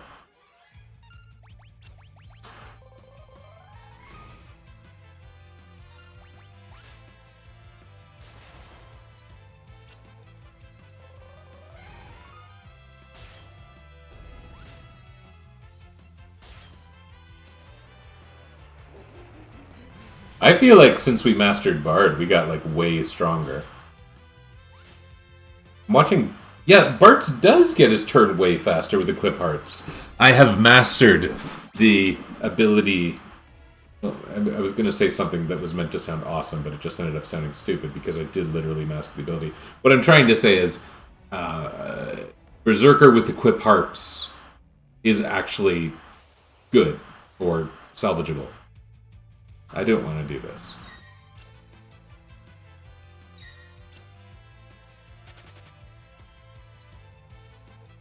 And it's funny looking at Bart's MP as well.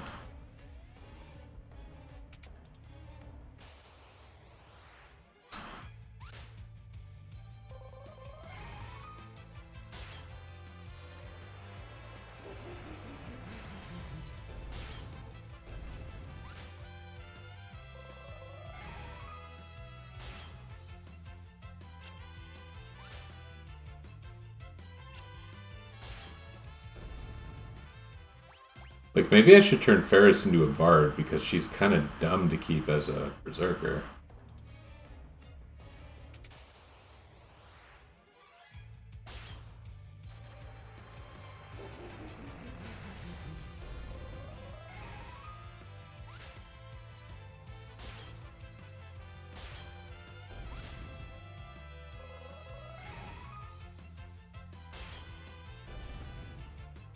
Then again, it's hard to argue with the actual damage numbers.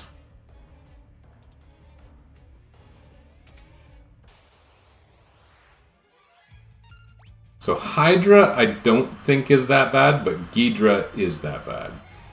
Unless they're the same enemy and I'm confused. I don't think they're the same enemy, because that wouldn't have been that easy. A Dragon Fang? Oh, imagine if I get Chemist.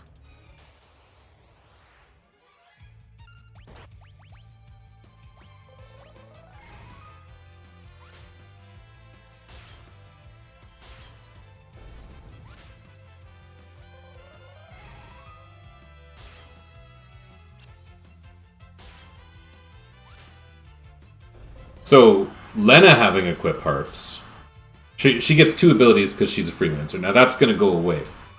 But giving her Equip Harps that gives you the same agility and magic power that a bard would normally have. So like she's seeing her stats and behaviors associated with those stats improve. This is the end. I would like to get the last couple chests. I imagine they're not actually important, but...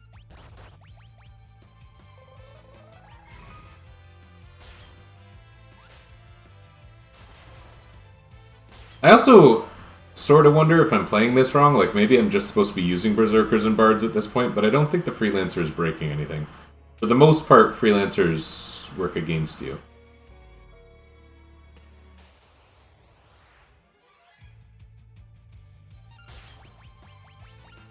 Oops. Well.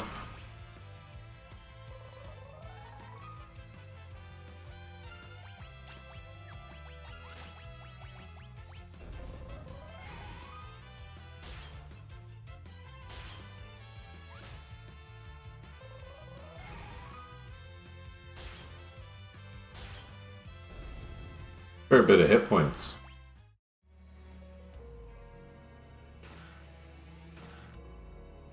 Okay, those were alright. Nothing to write home about.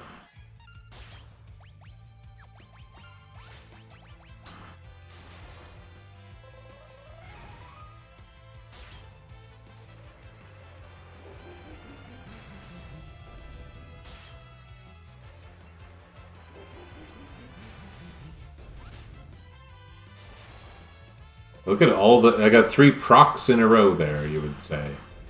If you were a person who said proc. I guess I'm not a person who says proc. I just don't really know the meaning of proc. Presumably it refers to a procedure. But does anyone actually talk that way? I don't know.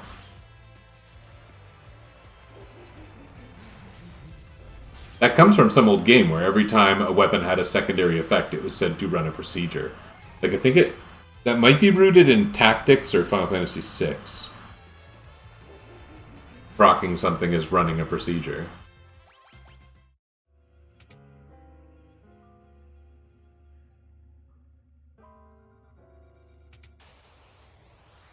Am I going backwards?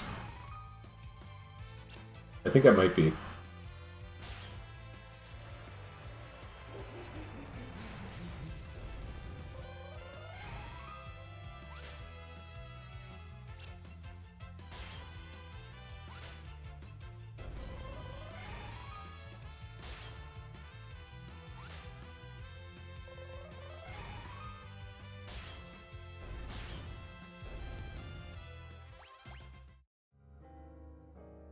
Yeah, I did this.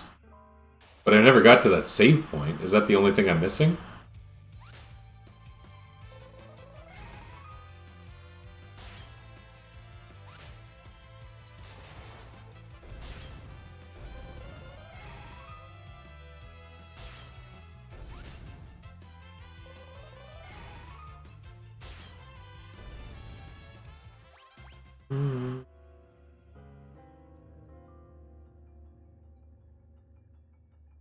I think this is the save point, and it was the only thing that was missing. Yeah. Okay, well, we'll tent up.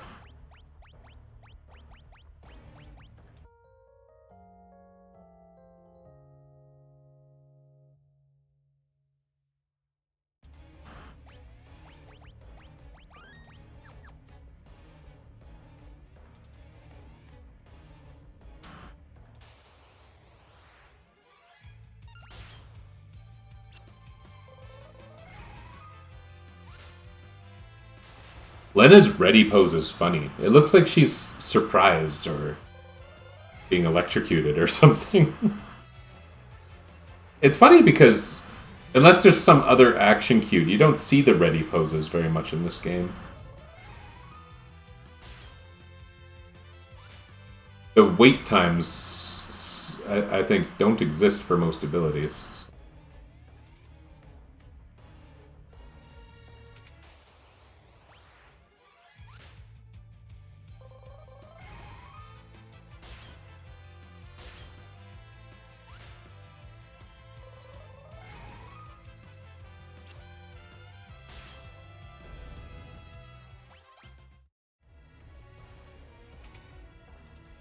Okay, I think I'm ready to proceed. I'm not sure how ready I am for the next boss, but I guess we'll see. Didn't run into a Ghidra. Which I guess is good. If that song works on this boss, it is going to be stupid.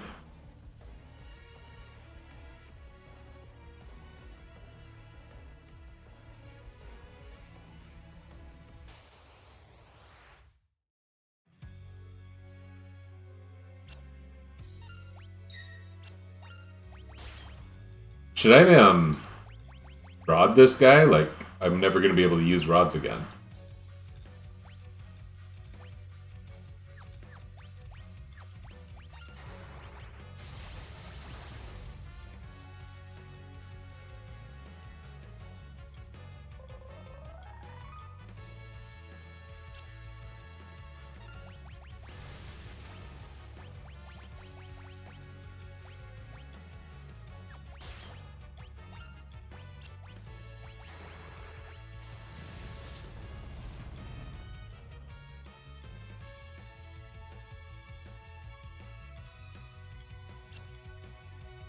Hmm.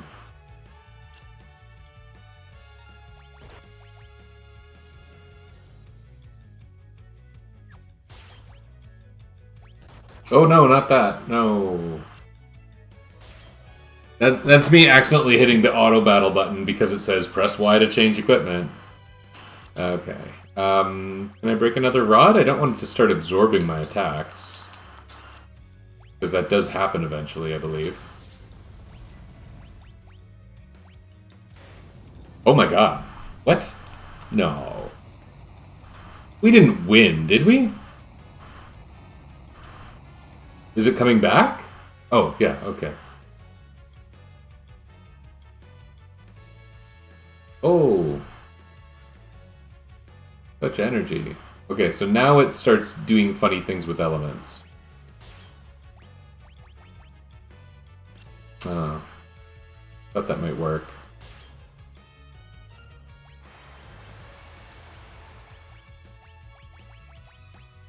We'll try one, and maybe it won't get absorbed.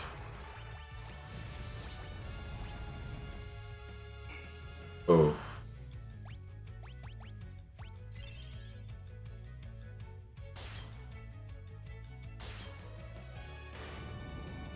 Cool.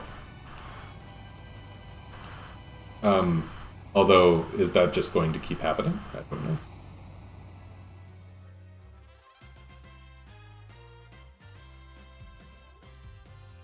Did... What? How? Huh?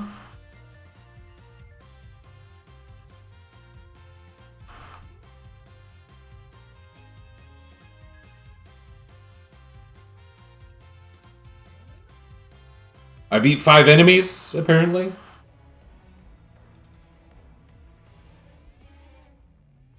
Uh...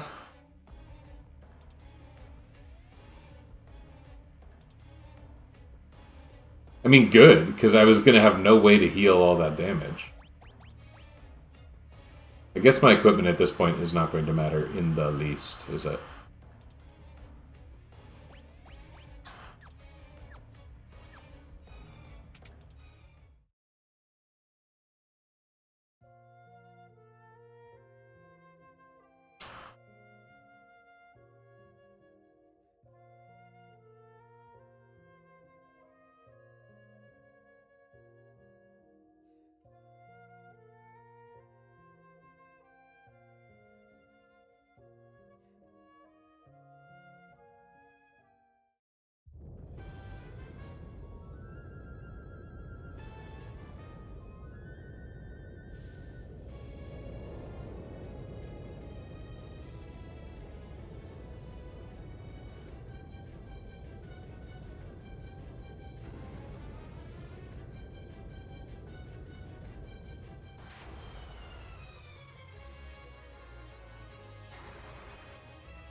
I guess I've done everything I need to do to unlock the next job, right? There's no other fights.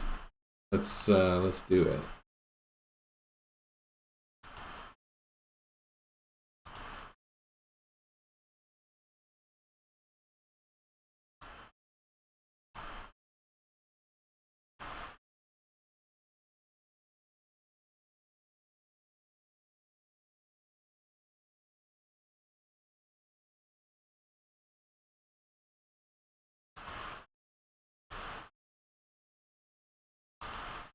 Chemist.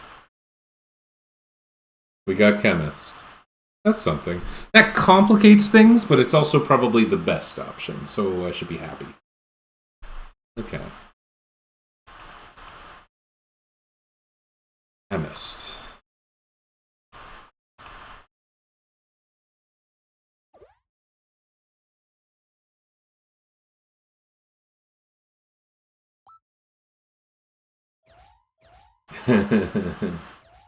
That's funny.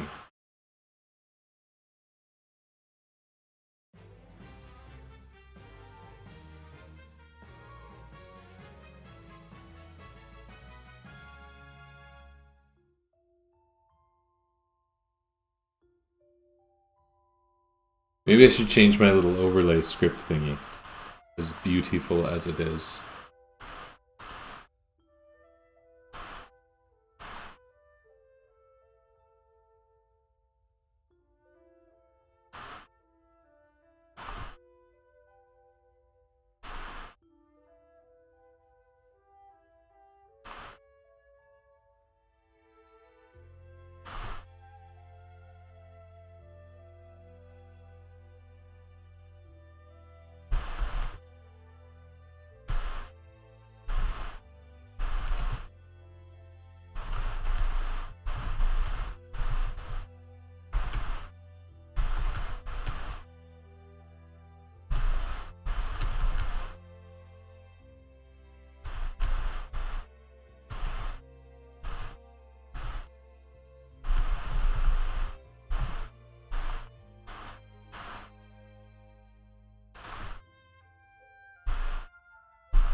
Meeting someone again after 20 years? Do something.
Yeah, this game, the job system is neat, but also the three-world structure is really cool. You know, it seemed like they were trying to do that in Tales of Symphonia, but because of the terrible, terrible quality of the sequel, that was kind of unrealized.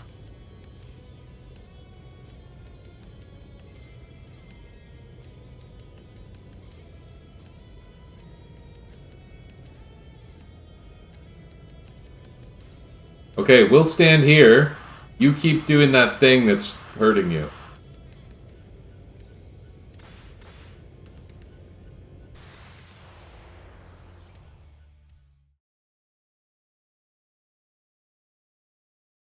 Like, what was he even doing? It really is unclear.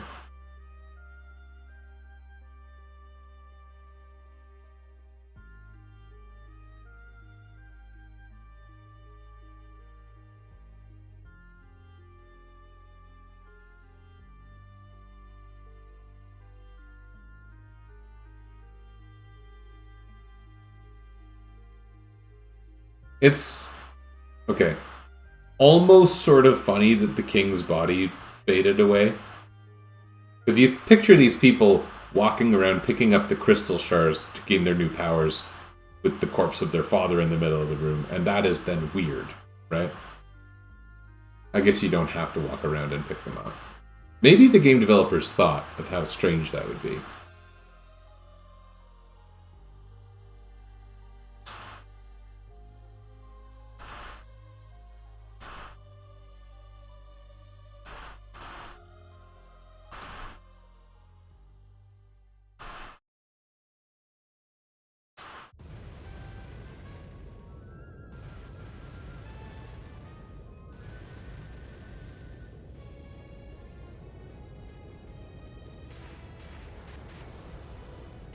Let's use our 5-person party to kick some butt, huh?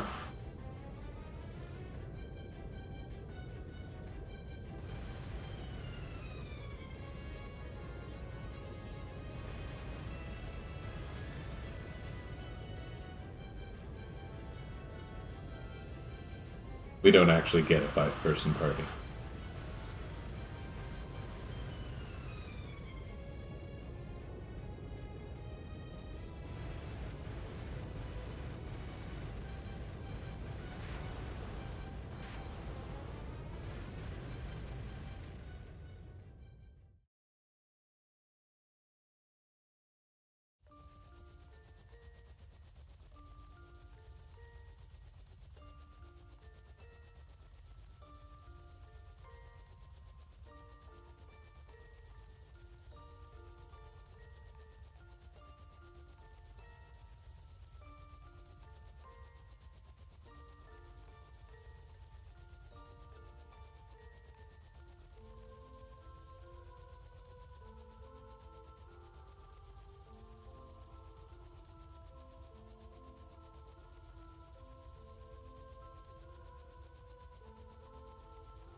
Things are gonna change here.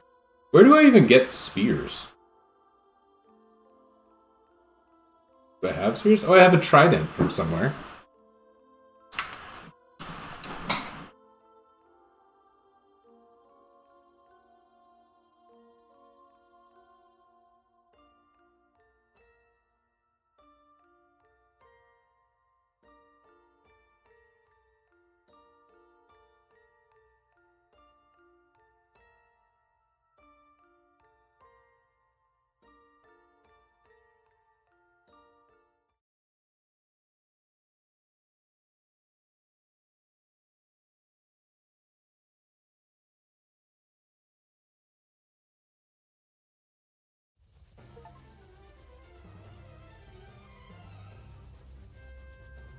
Okay. What? I just tried to land.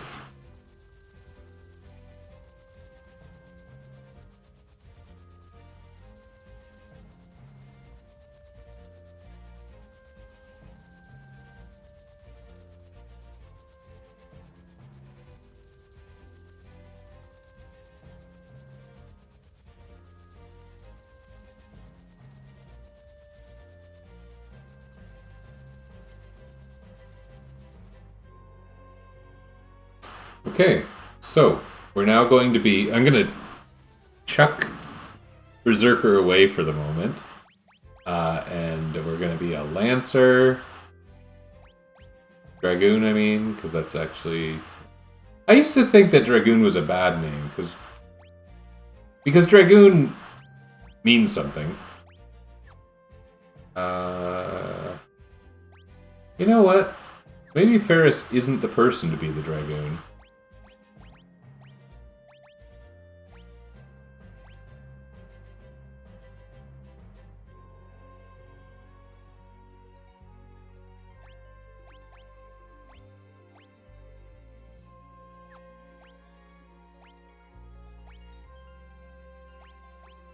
Maybe you should start learning Bard, Ferris. Go ahead and not be Berserk. And you get to be the Chemist. Oh, flails count as separate things in this. Okay.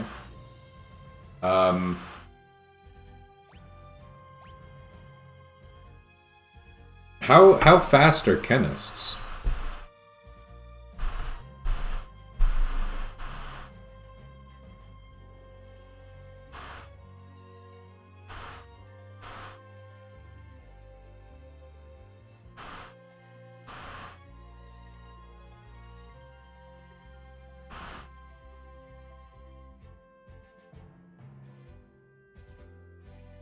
Slightly. So, I mean, Equip Harps does something, but it might be nice to be able to sing. Sounds kind of silly, doesn't it?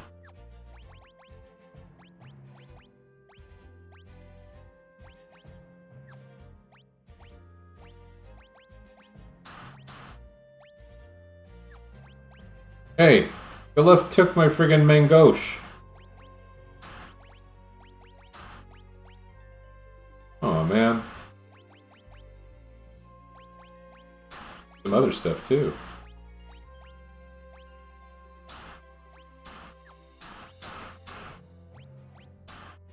We can't use ribbons for the rest of the game. We can't break rods for the rest of the game. It's a little bit stupid. Healing Staff might be good. I kind of forgot about Healing Staff.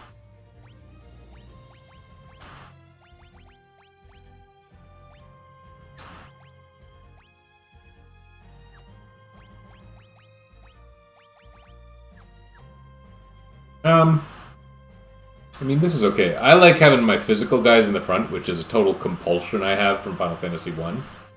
Look at how buff Chemists are compared to Bards. I guess I'll do this.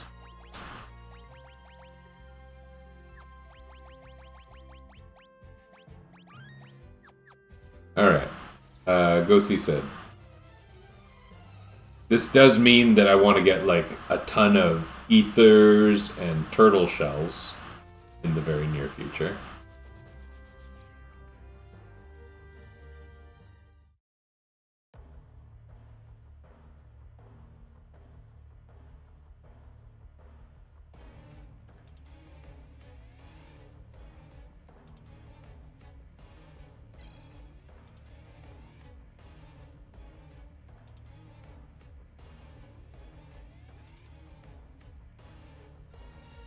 Okay.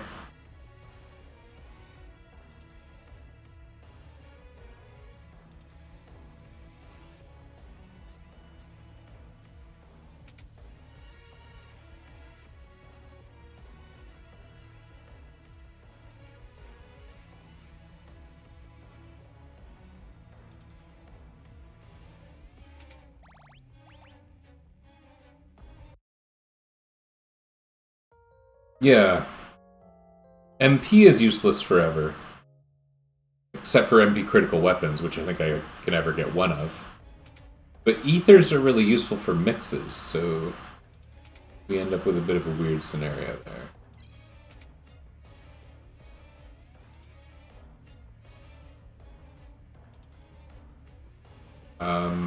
Is the first meteor the one that has Titan in it?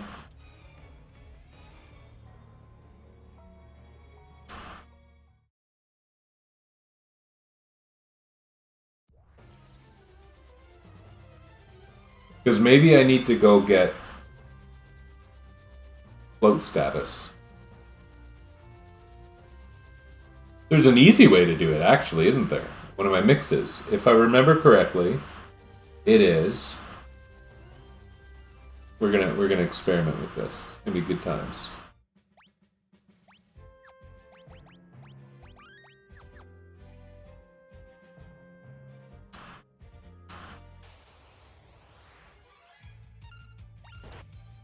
Oh, mix isn't their default ability. Okay, then forget it. Oops, I used my healing staff on them. Oh, healing staff. That's quite a sound effect.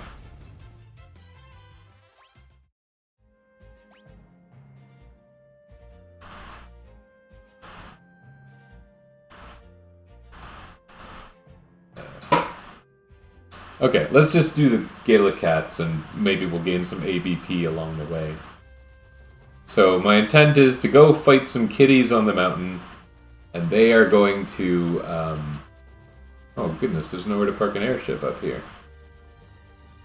They're going to float me.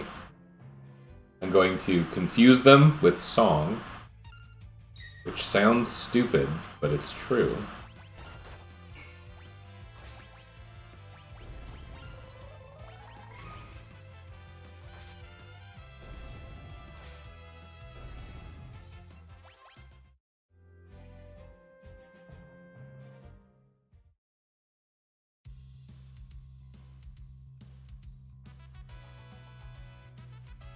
Where do the kitties live? Oh, here they are. Oops, not like that.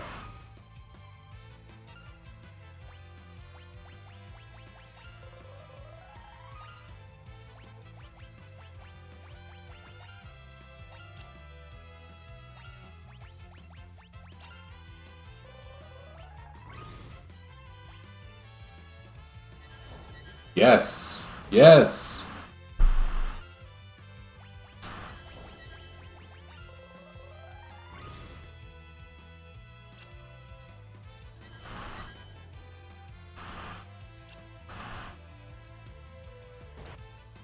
Now what? Kill them?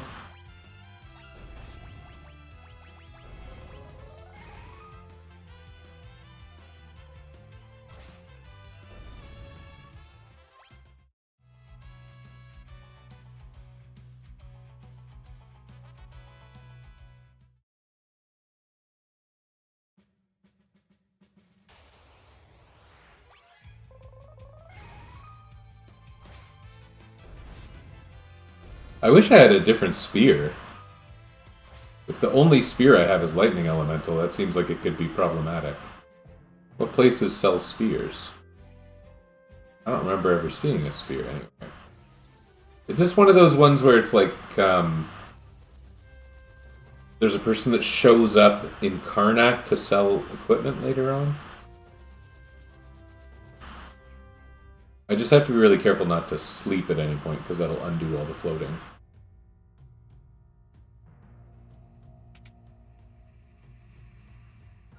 Is that what this guy is? Oh, it's terrible, but whatever.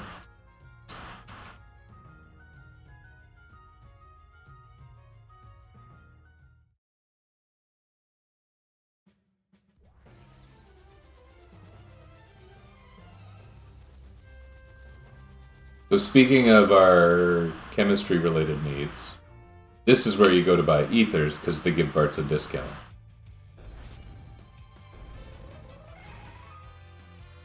So I'm going to blow all my money on ethers.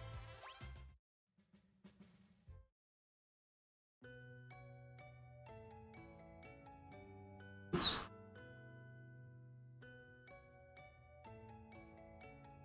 This village needs more prizes. I happen to be an expert on how to design a village with a strong system of incentives.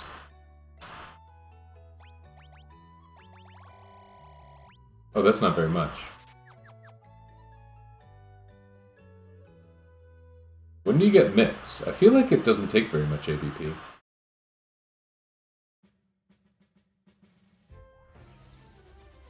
Okay, then we go to the Tycoon Meteor, I think.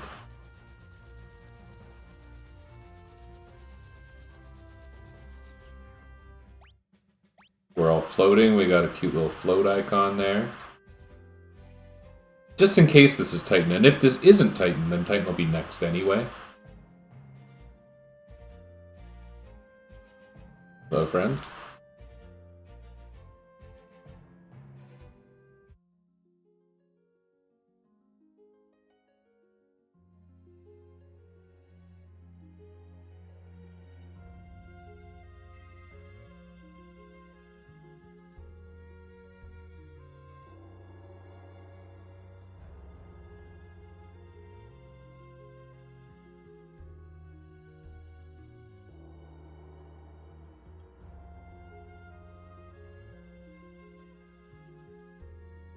Hang on, we're doing science over here.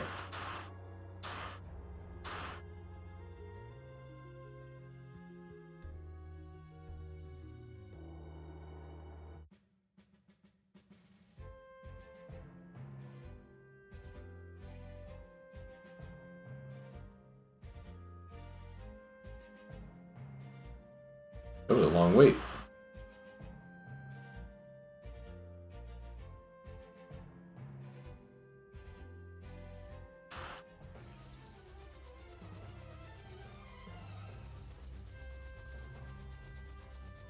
Hello, dragon friend.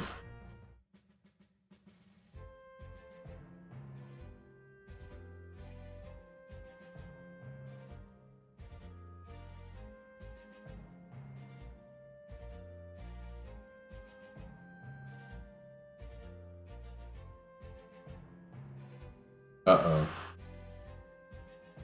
It's not Titan.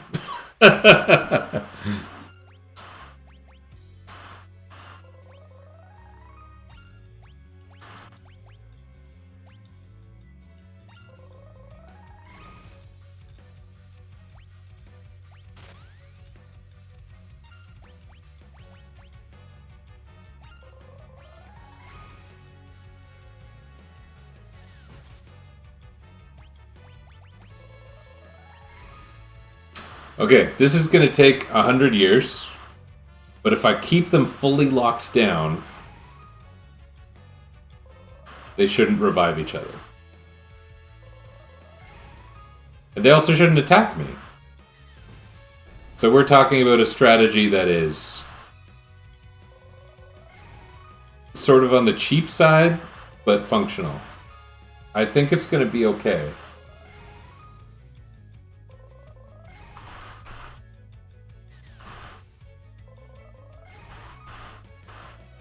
That was me grabbing a snapshot of how this is working, because it's stupid. Expressly because it's stupid.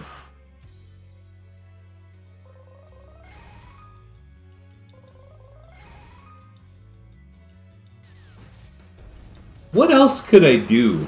I don't have any area of effect. Like with a lot of classes, what you do is kill them all at once. I could just kill them until their MP runs out. But there's also a mix that drains MP. So I don't know, that would technically have been an option.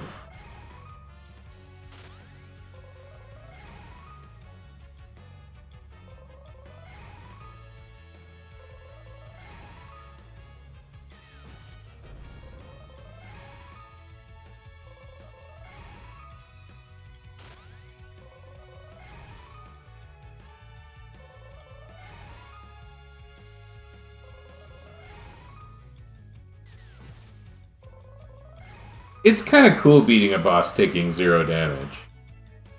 This is a no-hitter, right? I set up the Mighty March.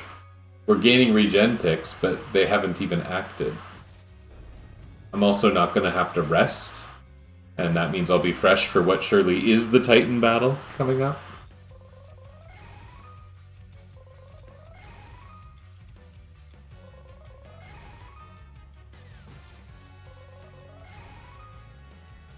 Would this be faster if Barts weren't jumping? Maybe.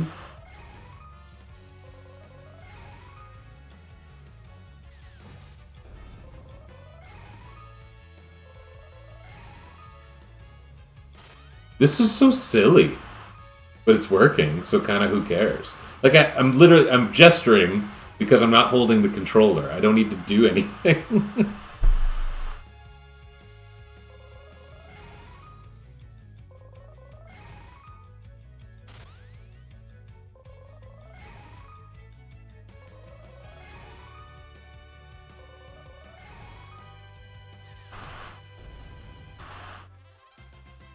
Parts Master jump. He sure did. He sure did.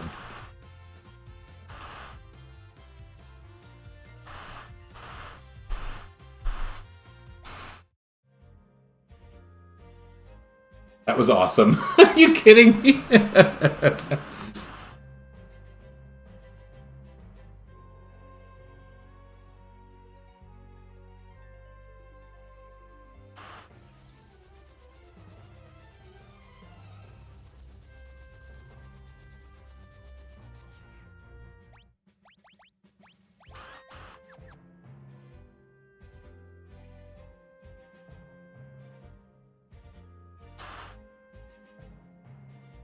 This has to be Titan, right?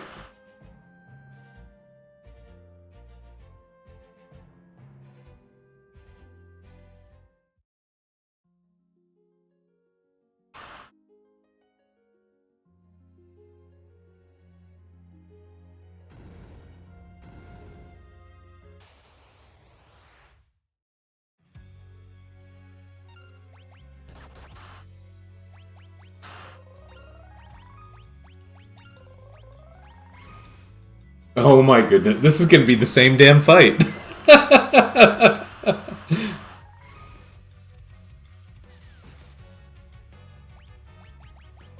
It sucks, but it's safe. Why wouldn't I do it? And now I'm getting these regen ticks and just pinning Titan down. He probably wouldn't have even been able to use Earthshaker, because... And that's what happens. At the end of the fight, and this is only, I think it's like 3,000 hit points. It should only be a few more jumps. He like has like a desperation move that's Earthshaker that frankly does more damage than average characters have now. Some of the more physically inclined classes, if they're full health, they can weather it. But otherwise, some classes have to like grind to survive, or buff to survive if they're weaker ones. Some classes don't really have options. We could probably have done something with Mix, for example. Oh look, we took a hit there. That's novel. Unfortunately, my two singers are a little bit synced up right now. They're doing harmonies.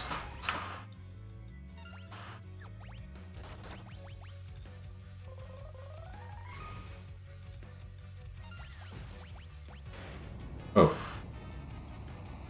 No Earthshaker. I think it's called Earthshaker in all versions. I don't know. Lena mastered pharmacology.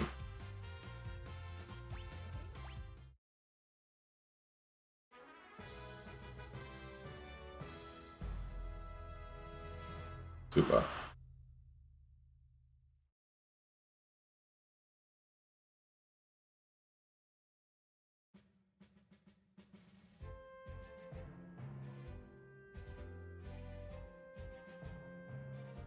Where is the next meteorite? It's funny that, like, the only spells I've picked up are, like, the bonusy ones.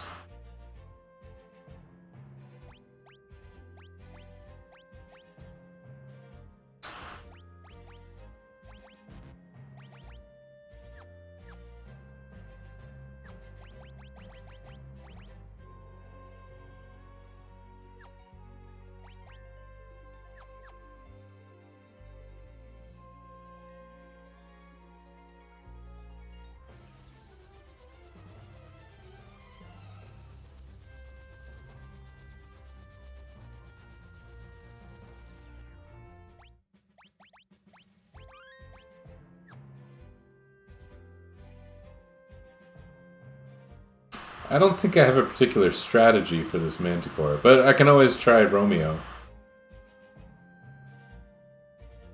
Gone? Is that what the Ruin Town is called? I thought it was called Town of Ruin. Gone is a funny name for it. That town's Gone.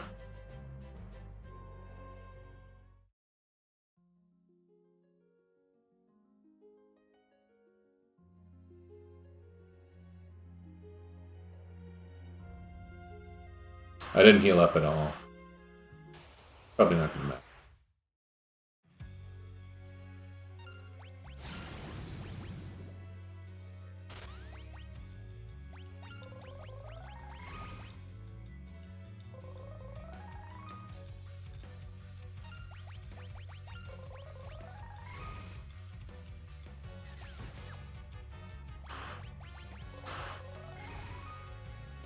This is very funny. It's funny that, you know, there's 3 of these battles you do against what are kind of like mini bosses with only 3 characters, and I've fought all of them the exact same way.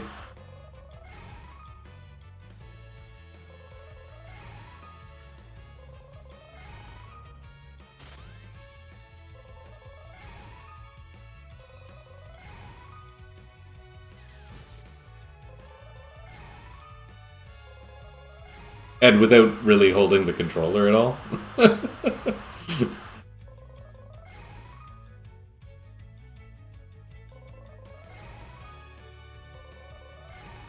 Oh, bards. I am quite grateful for bards. I know that I'm supposed to be grateful for chemists, but the bard has made a lot of this playthrough possible. How much of this am I going to end up doing for the rest of the game? This is so silly.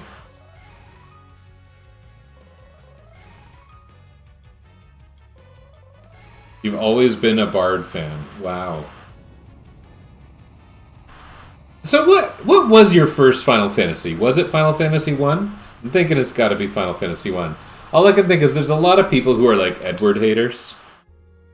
Who are like, bards suck because their first bard was Edward. Even Edward kind of had some redemption, you know? Yeah.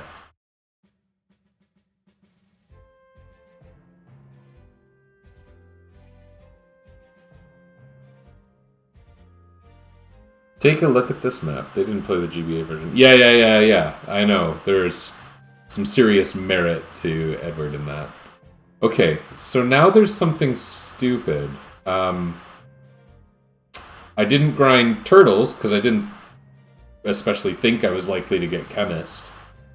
So it would be really nice to get some turtle shells. They're all over here by this meteor. I might need to just fight turtles for a bit and then leave. I just came here for somewhere random to sleep.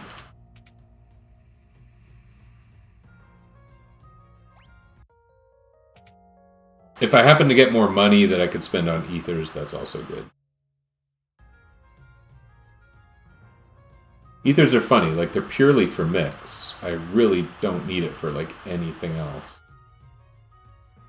Should I turn on my extra gil? I don't know. I don't have very much money.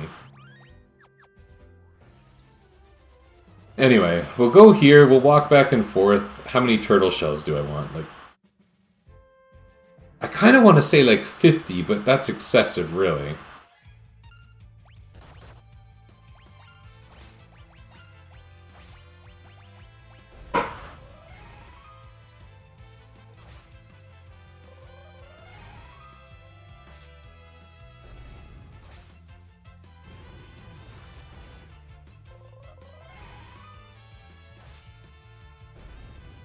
Is there something that the bard could do to accelerate this? Like the turtle shells are very common drops. You use them in, like, 2 turtle shells together gives you protect and shell. Which, well, by no means a game breaker, is pretty nice.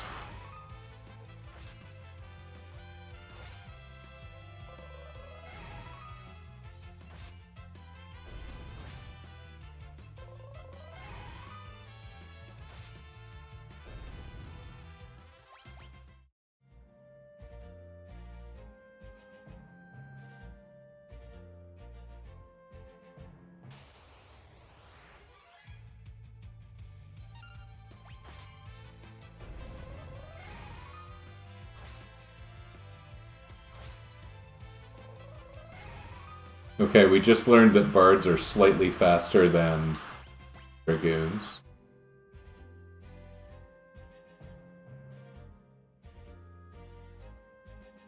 If I were to do 20-ish battles here, I'd probably have lots of turtle shells. But you know what? I think I also need to be gone. It's 4 o'clock in my local time.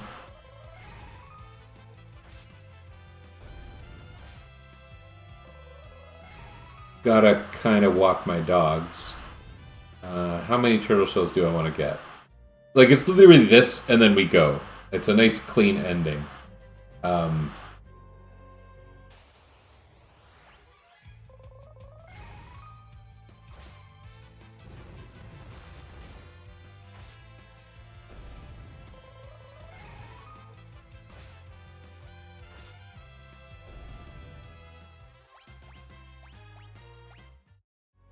I think maybe we should just crank our money.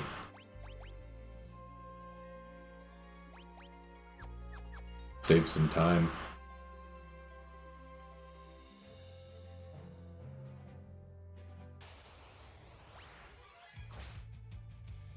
I don't know if I've picked the best spot for fighting tortoises. I feel like I did.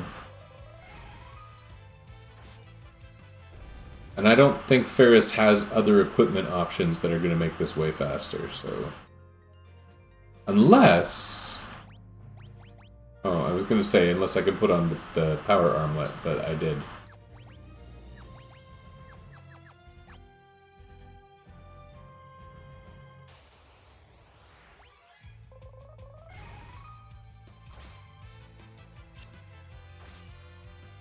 Isn't that funny? My silence effect missed. Tortoises don't even make noises. I saw a snapping turtle again this morning. This one was right at the side of the road, really close to where I saw the snapping turtle the other day. But this one was actively, like, digging, like, to lay its eggs. It had clearly dug up a little bit already and was digging even as I passed. It's unfortunate thinking that that turtle is burying its eggs, like, literally a foot or two away from the road, because when two big carts need to pass the street, you know, they're likely to run over it. And so I hope the people who live there notice and put one of those turtle egg cages there. People do that around here. They, like, put down this mesh box thingy to warn people that there's a turtle egg there, and they keep it safe. Because, like, mostly rural street, but the properties have fairly large lawns. A lot of people on my street get lawn services. And when you got all the lawn service trucks around, there's a lot of pickup trucks with tractors driving around. And so if someone needed to drive around a tractor, they are likely to drive onto, you know, just the edge, like the dirt at the side of the road, basically. I guess I probably don't need to worry too much about the snapping turtle population. It's not like I want to encounter snapping turtles, but I have to think they're good for something ecologically.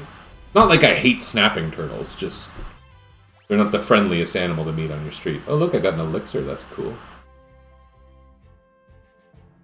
I run into a lot of wildlife on my street. Turtles are one of the more interesting ones because there's really only 2 times a year when you see them.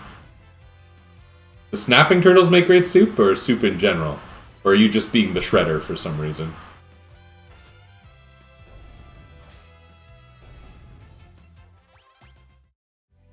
I don't actually know anything about turtle soup, other than it is a thing that the shredder would threaten the Teenage Mutant Ninja Turtles with. Like, is turtle soup an actual thing people want?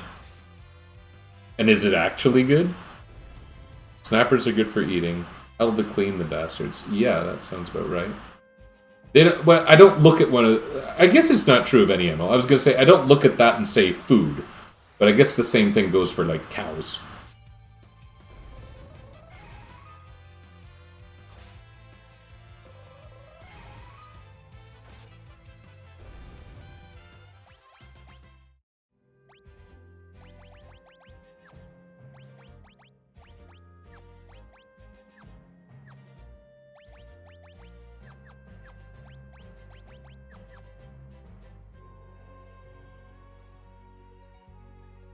Monkfish.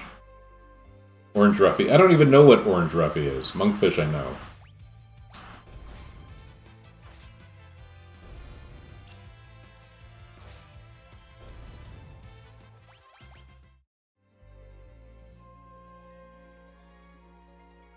So I live like across the road. My street runs right beside a lake.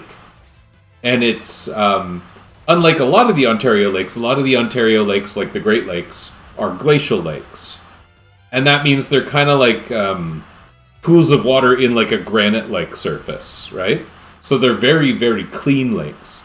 But the lake that my house is kind of right beside. We're kind of like across the road from the water.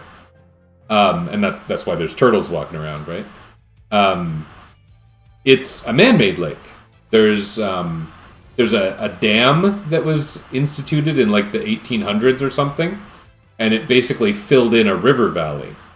And so there's this man-made lake, and because it's a man-made lake over what was a river valley, it's like a super dirty lake. It's like a scummy lake because there used to be all grass and stuff. So rather than a glacial surface where this glacier has dug out a bowl in the granite, it's a very dirty bottom.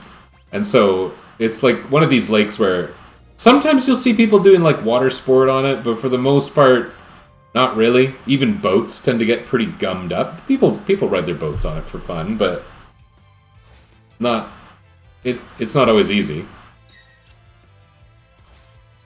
I thought this would go faster if the chemists weren't using Romeo's Ballad, and it turns out that's wrong because the enemies are getting more turns.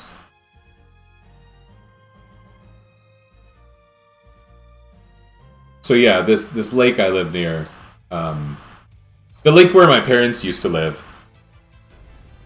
fishing was popular, but there wasn't really a lot of, I don't know, ecological interest in the lake, which is really a bay of one of the Great Lakes. But this one, there's a lot going on here. Even walking around, there are bald eagles fly over my house all the time, you know? This is a nice place to live.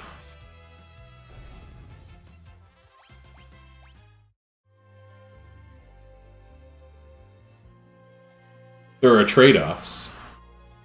There are trade-offs that come from living where I live, but mostly I would say it's a pretty sweet deal.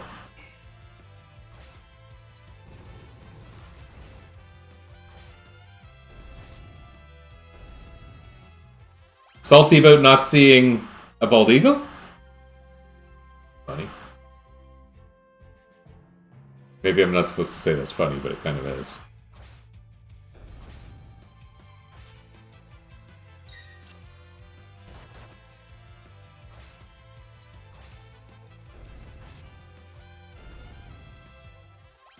There's no shortage of Canadian birds here, though, you know.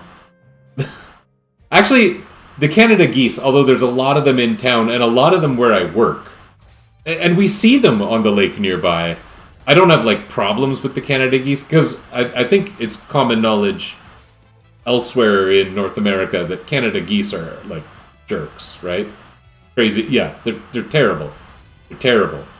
I'm much happier seeing eagles than Canada geese. much, much happier.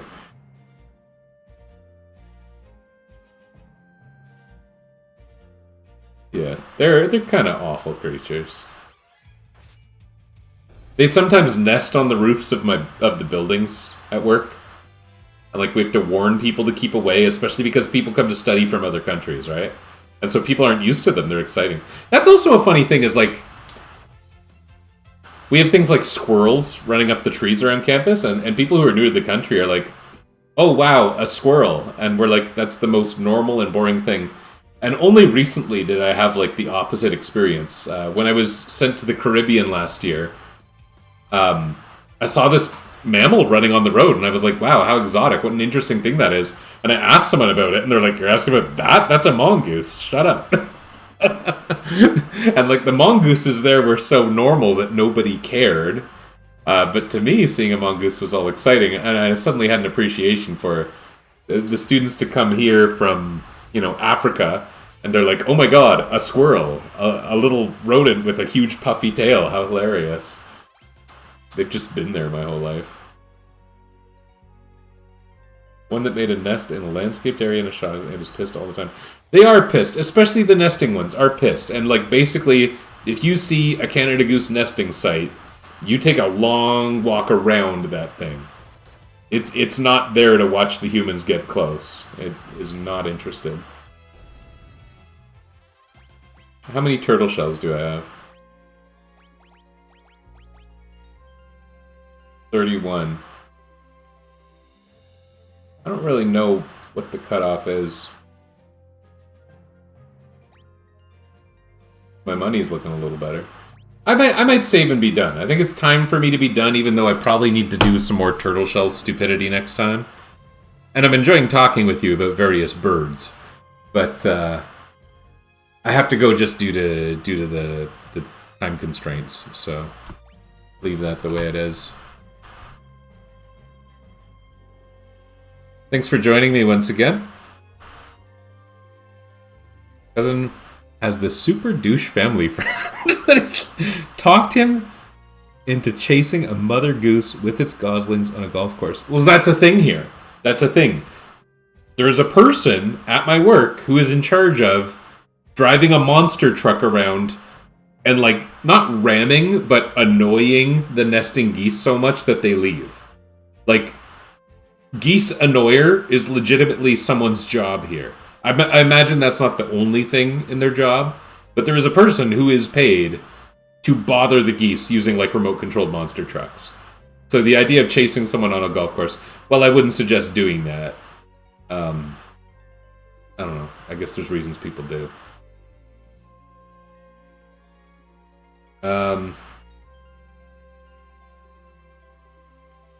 Yeah. Okay, I think I just saved, right? Okay. Gonna be done for today, but I will play again sometime soon. Thanks again.